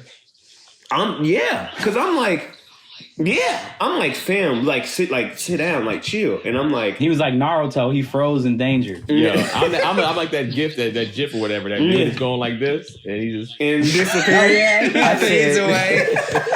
I say, "Yo, we got," and then I asked, we got to go. I was like, "Let's go." Like, "You're fucking wild right now." Like, I grabbed her. It's like, "No, I want a fucking picture." And then she started like going in on everybody while we're going away. Like, I have her grabbing her, walking away. It's like, "You guys fucking suck. You guys fucking suck." Come to find out, it wasn't acne medication. It was her bipolar medication. Kidding. clearly. Yeah. And I was like, and she told me on the way back, like, "Yeah, like, I'm bipolar. Like, that wasn't acne medication. Like, I am clinically bipolar, and I forgot if my you had meds." told me that ahead of time, we might not have a problem. But Right. Would have gone back. I understand how embarrassing that is, but also too, a lot of times when it comes to medication with women, I don't know what shit is for. I don't know what it's for. So if they be like, "I need to go back and get my meds," I'm like, "All right, is it truly that important?" Yes, it is. No problem. I don't really ask any questions, because at the end of the day, women have a lot more shit going on with their bodies than we do. Exactly. And it's not for me. I think they do have a lot more going on, but also they just pay a better attention. Because it was one of those Tony Baker jokes, just like, "Yo, a man will just be like, come to work on Friday, work all day Friday, be like, man, I feel funny," and then just die over the weekend. Yep. Very true. They didn't say nothing to nobody. Bipolar, man. Yep. I just be upset sometimes. For like 50 years, and be like, "You're bipolar," and he'd be like, "Oh shit, I'm bipolar." Damn. Yeah. Oh, damn, that's crazy. Yeah. That's nuts. Yeah, same thing. I think what Brennan said now, and I realize that, and I think sometimes probably with women, they probably have more pressure to put a representative in front of you that's different than who they really are, because of what society has put on them, the pressure that society has put on them. Sure. I feel like a lot of times when a guy meets a woman, he's probably more of himself up front, because, he can be an asshole, and women will like that shit. Not all the time. For sure, not all the time. We would never say all the time. But from what I've seen, I'll say I would say more men than I've seen than women. True. And I never had to deal with a split person. Like, I was like, they said one of my uncles supposedly has some type of something like that, but I've never seen it in my 30 plus years. I know he'll give somebody the hands when he needs to, but I feel like that's a fair assessment. If you fuck with him, he'll just give you the hands, and then he'll go back to chilling life. Like, it's no levels, it's just straight hands. It's like, all right, we're going there. It's no like, my bad. It's just he's socking you out. But it's like, other than that, I don't want to say luckily, because I feel bad for people that had those issues, but I haven't had to. I deal with bipolar people also, but not to that extreme. Just more like emotional, and they kind of get more depressed, and then they'll be regular and then depressed or something like that. But not like wild, and not like you said. The girl was doing. Rob? Yeah, it's wild. Now, I have that picture if you guys want to see it. Kinda, I do. No, because she didn't see it yet, so she didn't. Oh, she's never seen the picture? She wasn't mad yet. No, she saw the picture after, but like the first picture, like she was just like, and yeah. This is before she realized she didn't like it. It was trash. Yeah. Rob? Yeah. I mean, just to echo what you guys have said. I haven't really dealt with too many, people that I've dated, women that I've dated that had like total personality flips. But I agree. There's definitely like, you know, I think women, and I've definitely talked to women I've dated about this, that like they feel like they can't be themselves in front of a lot of men. They'll like talk about like dumbing themselves down to be like, you know, to seem more appealing, I guess. I definitely have had situations, especially when I was younger, probably about Ganta's age, where like, you know, girls would act one way when we were like one-on-one versus like when we were with her friends or something like that. Yeah. People are, like there would be some personality flips there. But I mean, as far as like a multiple personality thing or like a split personality, no, I never really dealt with anything like that. The closest thing I would say that I ever experienced to that, I don't know if I've told this story on the podcast. I know I've probably told all of you guys about it. I had a point where one time I got sick and actually ruptured a lung and I had to go to the hospital for it. And I had to take a whole bunch of like medications for it. And they put me on some pretty heavy steroids because those can help with the body healing. And like when they were saying like Donald Trump was on like steroids and they're like, it can make you like aggressive and like, you know, make you can like react like very strongly. That shit is real. Like I remember when I was on steroids, I would go from like 0 to 10 back to 0. Like I wish very we could quickly. give Rob steroids before one of the episodes. Oh my God, no! It was I just become an asshole. Bro, he was snap on all of us interrupting his thing. What the fuck are you doing? Shut the fuck That'd up! be funny. I just said just one. He would have murdered you if you would have came for his recap like you did today. He would have destroyed you. He would have walked to Ventura. Just power walking like just like this the whole time. But that was a weird experience for me because like I would do that and then like realize what I was doing and be like, what the fuck? Like, because I would just lose control of my temper and then realize like, what the fuck am I mad about? Like nothing. And then just like immediately come back down. It was so wild just to experience that myself and like not feel like I was even in control of my own emotions. So I was glad to be off of them. Like it was one of those things that you had to like, you couldn't just stop taking them. You had to like wean yourself off of it. But but I had to take it to help my lung hole close back up. But it worked out. I'm still here. Glad you're good, Rob. Oh yeah, I'm happy your lungs are good. Appreciate it right now. A lot of people when I told them that, they're just like, oh man, you got to put ice in the bong. And it's like, that's not why I popped my lung. That's not how that happened. This is the last question. From the anime that we've seen, is this the most fucked up show that we've watched?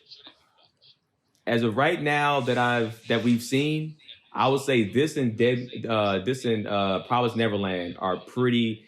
I would say this might be worse because visually this has shown some shit where I would be like, where Deadman Wonderland's plot is just fucked up.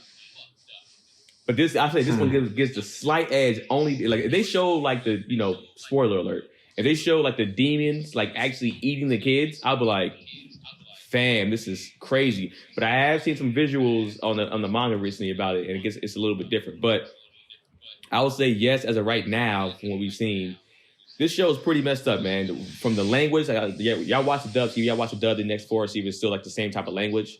From the down to the language, down to them being visually kind of showing that stuff, people getting their fucking voice spots taken out, and you know, anime never hurts to show from fucking sexualizations from fucking young kids. They showed a nipple. They literally showed a nipple on this show.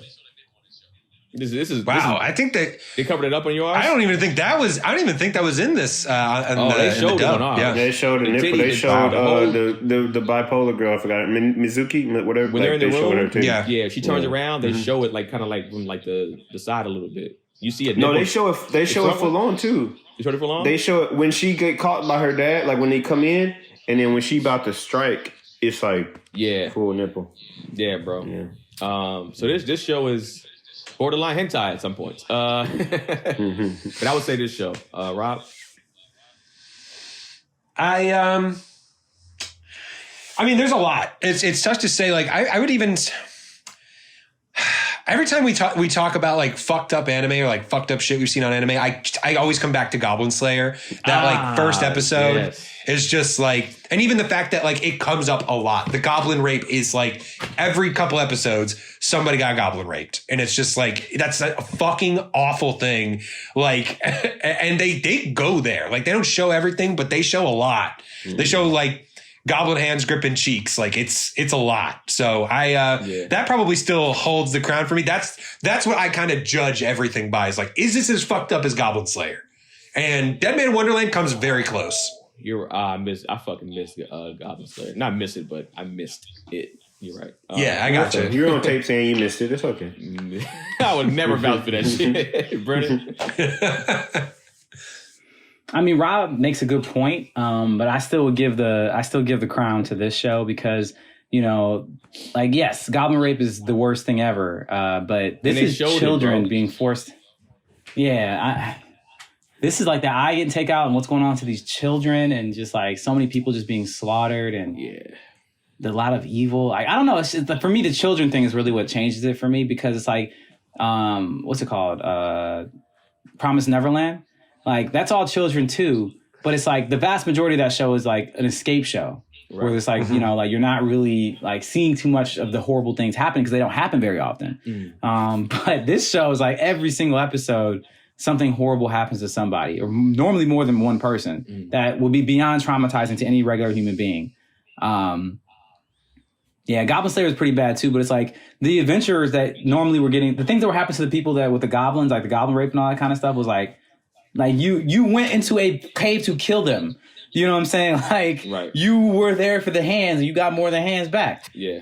That's the risk. So that's the like, risk of saying, like, in the sense of like, it's, nobody should ever, I'm not condoning it at all. So please don't ever take that. No, it's horrible. But that's war. That's all it is. Yeah, that's war. Yeah, you're going into that situation whereas these kids are being put here with like no regard. Like it wasn't their choice at all. Yeah. To go into I think this is, if not the worst, like plot line or baseline like world that is being built, then it's tied for worse with Goblin Slayer. Yeah. Goblin Slayer by a very, very slim margin. I think that the plot of Deadman's Wonderland and what those children are going through, and just people in general, not just even the children, just the adults too, but like, it's fucked up. And it continues to double down on being fucked up. But I think this the visual aspect of rape. And like Rob said, like it goes there. Right. And I think that kind of just kind of puts it overboard, even if they knew what they was getting into, regardless. And that just may be a casualty of war, but just the visual of it. And it's just I just had a horrible thought about what you're saying. But go ahead. I'll say it afterwards. I apologize. It just hit me and it hurt. Please continue. Yeah, it just it's one thing to do it on one episode and come out hot like that, but they kept it going. They brought it back. Oh, you goblin rape? Like somebody was requesting the shit. Yeah. Like they were just in the DJ and they was like, you know what? We putting fucking more goblin rape in the Serato guys, and then it's just like again and again and again. And it's like just in case you forgot, we doing it again. And I think, like I said, plot wise, Deadman's Wonderland is way worse, and just because of the situation. But the visual gives Goblin Slayer, for me, the slight edge.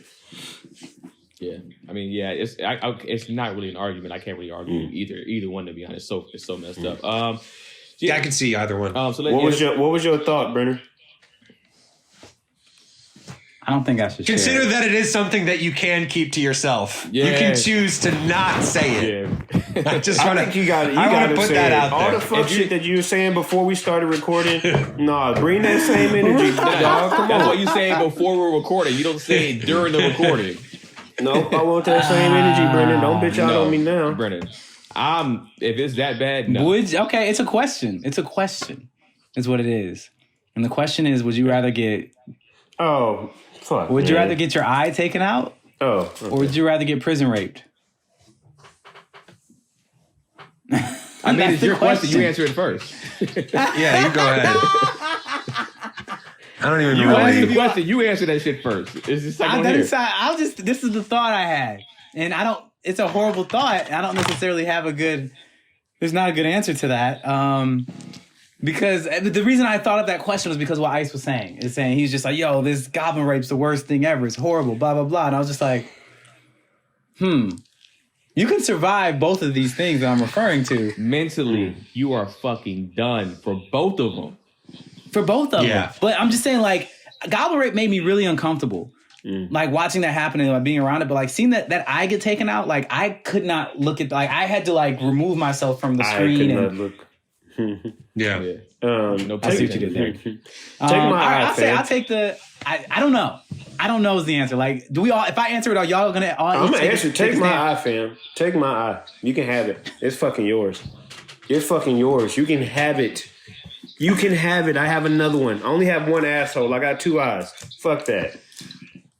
Yeah, man. Take my eye. I got to tell you, I don't know either because I feel like no matter which one I choose, at the end of it, I'd be like, "Fuck, I should have done the other one." Yeah. Like, both of those would be terrible. It's a horrible choice. Yeah, they're going to be both Horrible painful, choice. and it's like, yeah, there's no. You're traumatized either way. You're super traumatized, and it's lasting traumatization. It's lasting. Yes. You're going to go with that to your deathbed with it on your fucking mind. Yep. But at least with the eye story, you got a cool story to tell and a That's fucking not a eye cool patch. story, bro. That's not a cool story for That- somebody. It's like to go somebody ahead- put a gun to my head and said, either you take these dicks or lose your eye. Yeah, that like you're getting your I'm- eye. You're getting your eye. You're getting I'm your saying eye in the pulled sense- out. They ain't put you in surgery and taking your eye out. They go in I'm there. saying and pulling I'm that saying shit in out. the sense of Deadman's Wonderland. Like, not a cool story, but in the fact that, like, you fought somebody, you took an L, and then that's where you ended up. Like, at least you can say, like, that's a story. No. We're not talking about the fight. I'm saying You this just is talking a about gun to standalone- your head. straight up choice. You have to make this choice. There's very little that you can put up to me. Like, only way that I'm choosing that latter is, like, you have to put, like, family on the line. That's it. Anything else, I'm taking my eye. Oof. I won't argue that, bro. I can't. I don't have a good. Yeah. I have like for me. I'm just like I don't know. I'd say probably. I don't- like, Because off pain, I don't feel like I owe this question and off answer. pain, bro. I'm bringing lube. Oh my god. Brandon, dog, what the fuck, bro? What the fuck is wrong with you? You see low class? Hey, you see low class? What are the ratings? What are the If ratings? you see low class, Yes. and you see Yes, low I class, saw Low Class that's Country. all the lube you're getting is that. You saw that shit, Rob? Yes, that I fucking did. glob You said of- that's all the lube you're getting. that glob of spit. That's all you're getting. That glob of fucking Love spit. he Crack put on there was Country. All right, I'm ready. I'm done. I'm done with You my asked the fuck question, around. you dickhead. You I didn't quit. answer it. So I what did you? quit. So I you quit. taking it? That's sick. I quit this question. Because you got an eye patch. You can rock. Like I said, I have another Rob, eye. what's your choice? I said I don't feel like I have to honor this question with an I don't answer. either. I don't either. I don't feel beholden to this question at all. This question- This wasn't on the list. This wasn't agreed upon. Right? Has very little to do with this show. I mean, And yeah. Watch They're Brennan in making prison, his Rob, actual. and eyes got This taken is- out. They're in this is a prison. and lose-lose eyes got If taken you out. would have scenario. said goblin rape or this, that's different. this is a zero-sum game, and I I refuse to said play. prison rape, not goblin rape. See? But I mean, they are in a prison though, so it is connected to the show. And eyes have been taken out. It's connected to True, the show. it's very connected. Yeah, that's crazy. That's So crazy. we're gonna give our the best parts, our favorite parts of the show, and our least favorite parts of the show. Watch and our Brennan score. making his question next week. Yeah. Technically, come back and read one of the questions. Oh my god. I can't make next week, guys. I can't be on the next show. I'm busy. Oh my god. So yeah, we're gonna give our favorite parts, our least favorite parts of the show, and our scores. I'll go first. Deadman Wonderland, episodes 5 through 8. My favorite parts of the show is the twist. I didn't ask Rob's last question. Oh, we can. Yeah, actually, talk. I wanted to ask this question, so let me just ask this real quick. Oh, okay. With the twist revealed as Shuri being a wretched egg, what is your favorite twist revealed from another show that we watched on the podcast, Rob? The twist I think that got the biggest reaction out of me was actually when we were watching Death Note. And like Light had everything set up. Like he had just met his girl. Like she was bothering him, but he's like, I got this plan. I'm going to have her call me up and do this, that, and the other. I'm going to introduce her to Light. And like they got there to the campus and like, he's just like, oh my God, she saw Light. Like I can just call her right now. She saw L. Like I can get his name right now. And he calls her up and fucking L has the cell phone in his hand. And he knew the whole time, like when she shows up and he just starts laughing because he's like, I already know she's the other fucking killer.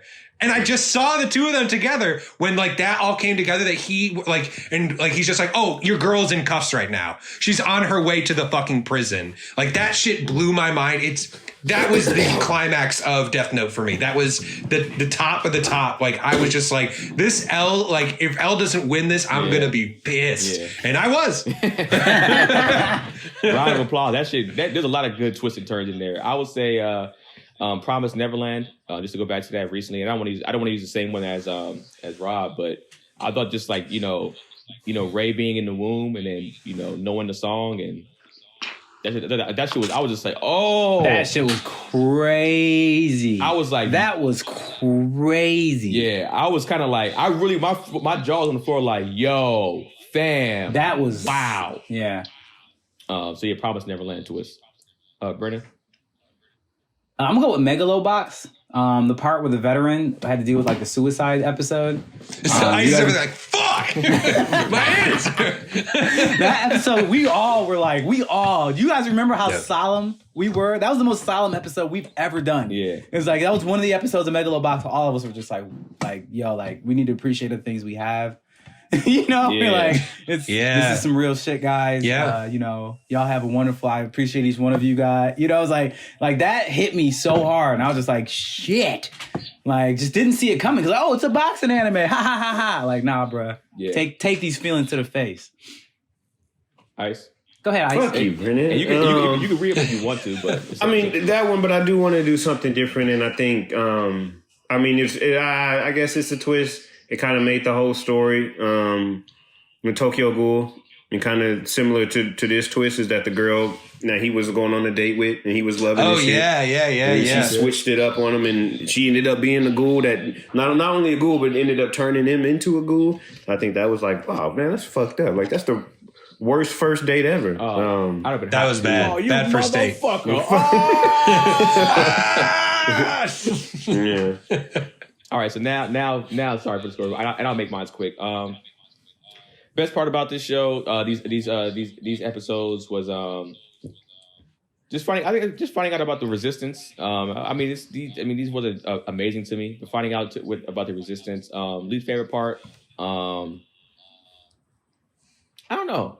I didn't really have like a part that I hated. I guess maybe the over sexualization, of course, as always, but I guess it's to be expected in anime.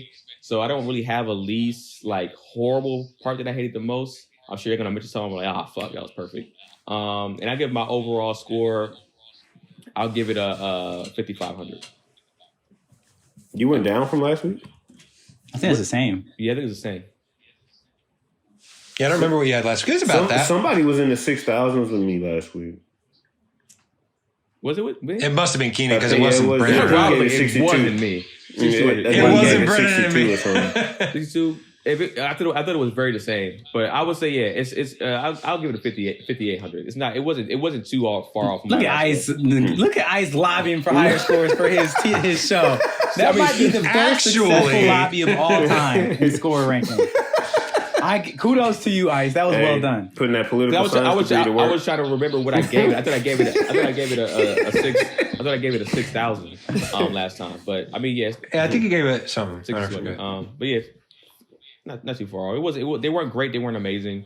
The resistance part is cool, but we'll see what happens with that. Rob. Yeah, my favorite part of the show this week was definitely the twist with Shiro. I'm actually like excited to see what happens when Ganta finds out.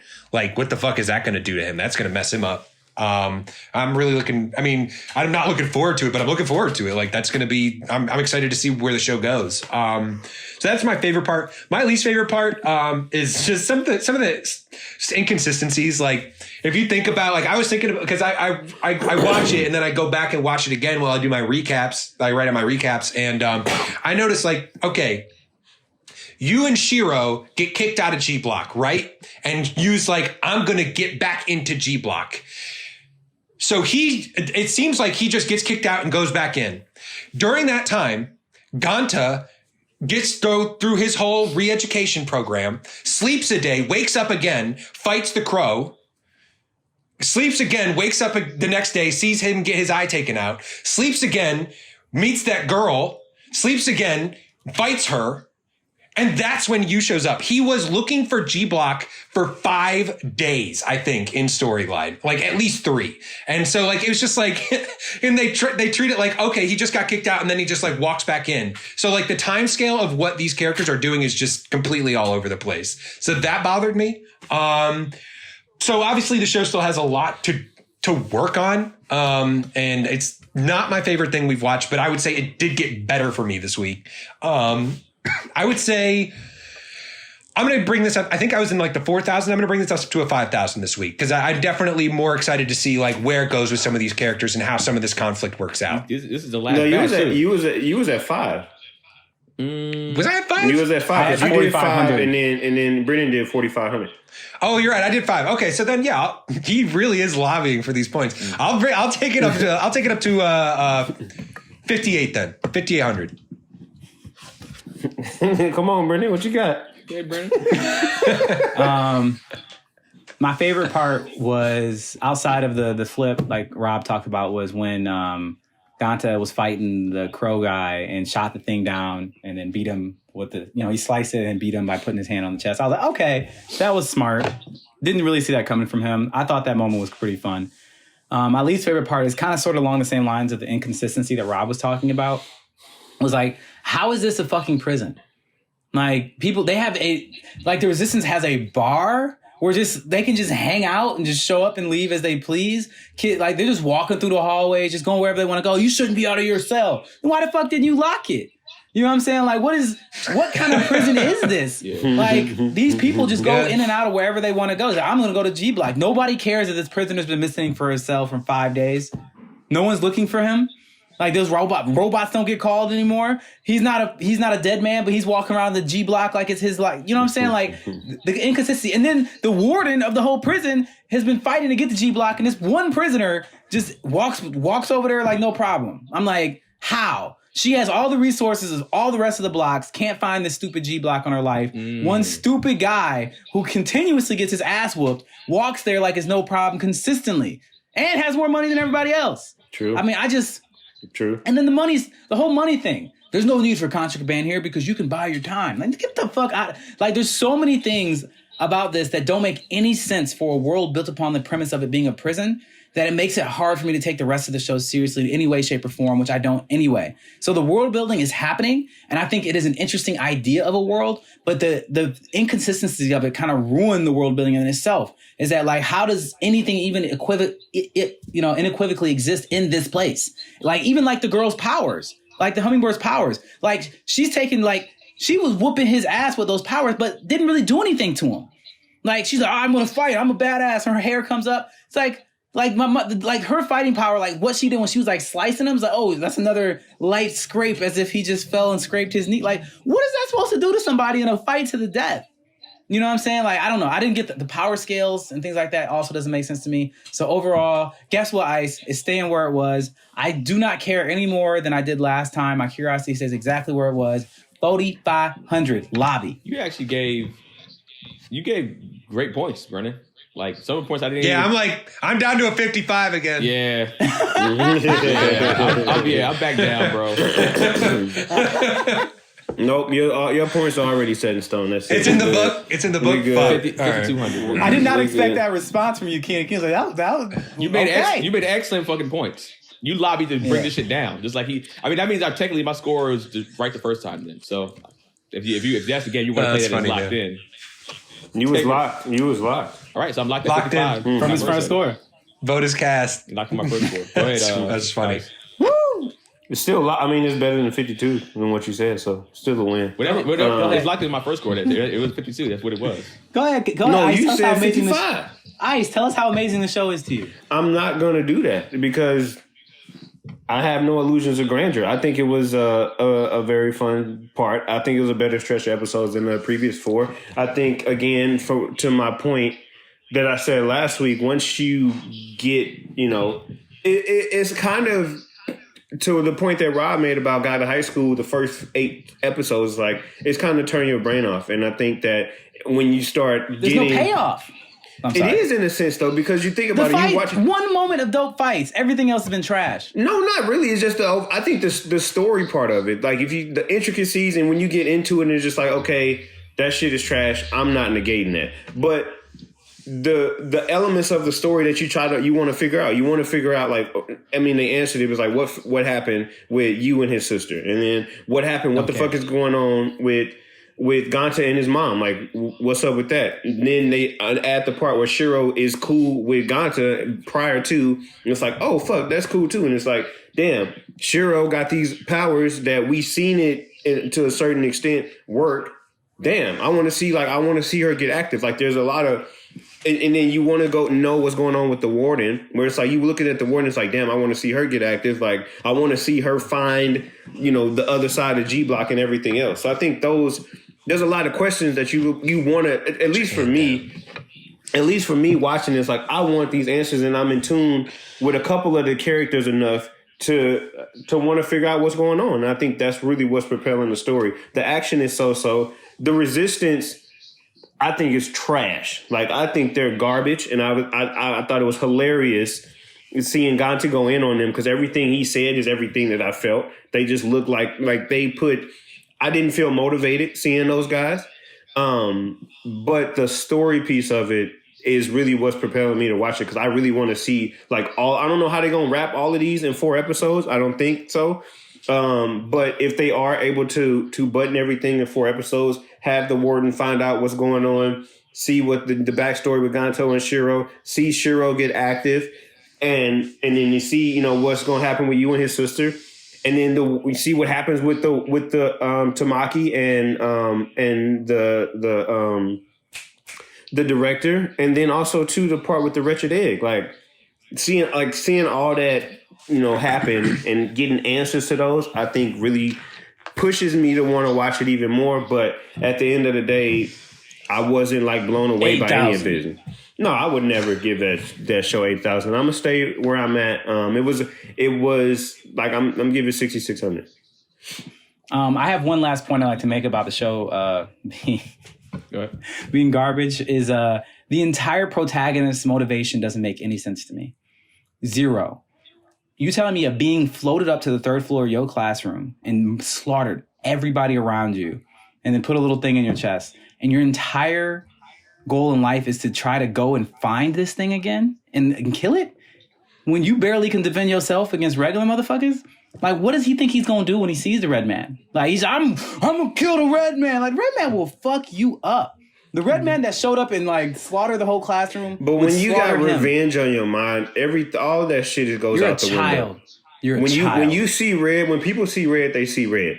Yeah, when they see red for a short period of time, like, this is weeks, months after a whole case happened. He's had time to think through all of this shit. Like, this doesn't make any sense. And through the time that he's thinking through it, he's making friends, he's seeing people, he's getting invested in people, and it's added to it. But the motivation still doesn't make sense. I think the wretched egg piece is very minuscule versus everything else that he's going for now. I think he just wants to blow up that whole Deadman's Wonderland. I think he wants to expose them. I think it doesn't make any sense to me. You see how he came back to the resistance too. He was like, "Hey fam, I'm with y'all now because it was fucked up." I think it started with the wretched egg, but through his relationships with other people, it's become way bigger than that. It makes no sense to me that an 8-year-old will hold a grudge and go after a grown man that's he's an 8-year-old. He's not 8. He's like 8. He's like in high school. He's like 13, 14. He's in high school. He looks like an 8-year-old. You still see when people see red, they see red for a very long time. And honestly, revenge is a big anime trope. It's honestly it is. one of I get it, but I'm just like media, the whole. And you think of some of the greatest movies. Attainable revenge. Like, he's like a ghetto Yu Yu Hakusho. At him. He's like a ghetto Yu Yu Hakusho. Like, it's like if Frieza killed somebody that you knew, where Frieza's really Frieza and you're really you, and you're gonna try to fight Frieza, you don't have a fucking chance.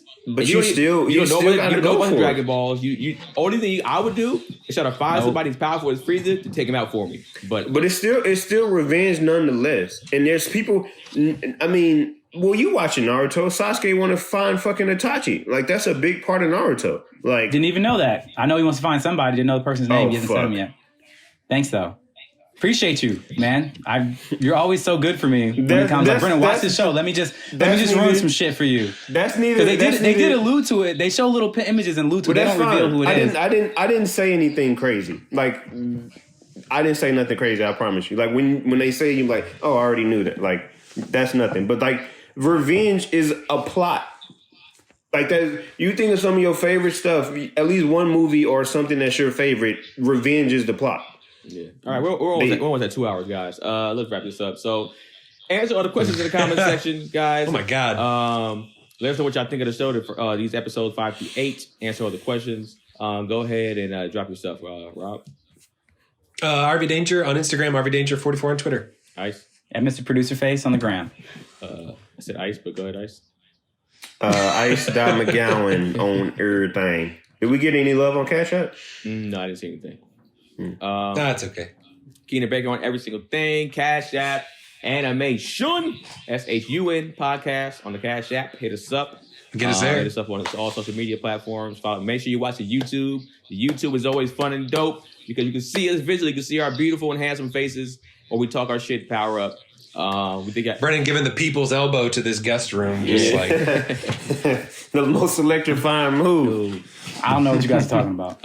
okay. But yeah, thank you for tuning in this week. And we always thank you for tuning in to every episode. I forgot what I usually say. What the fuck is wrong with you? The Adam. end of the show, you be just drop the ball like consecutively. I'm was rough. not gonna lie to you. I am burning up in this fucking hoodie sweater right now. I bet. You're snuggy. It was chilly at first, and my lady opened the blinds, and then I am fucking burning. This man has a whole heat flash on I have a camera. thermal on under right now. Oh my god, he's sweating out all his I don't calories. sweat a whole lot. Thank you for tuning in to another episode. of the Animeshun. We out. And so anime was solved forever.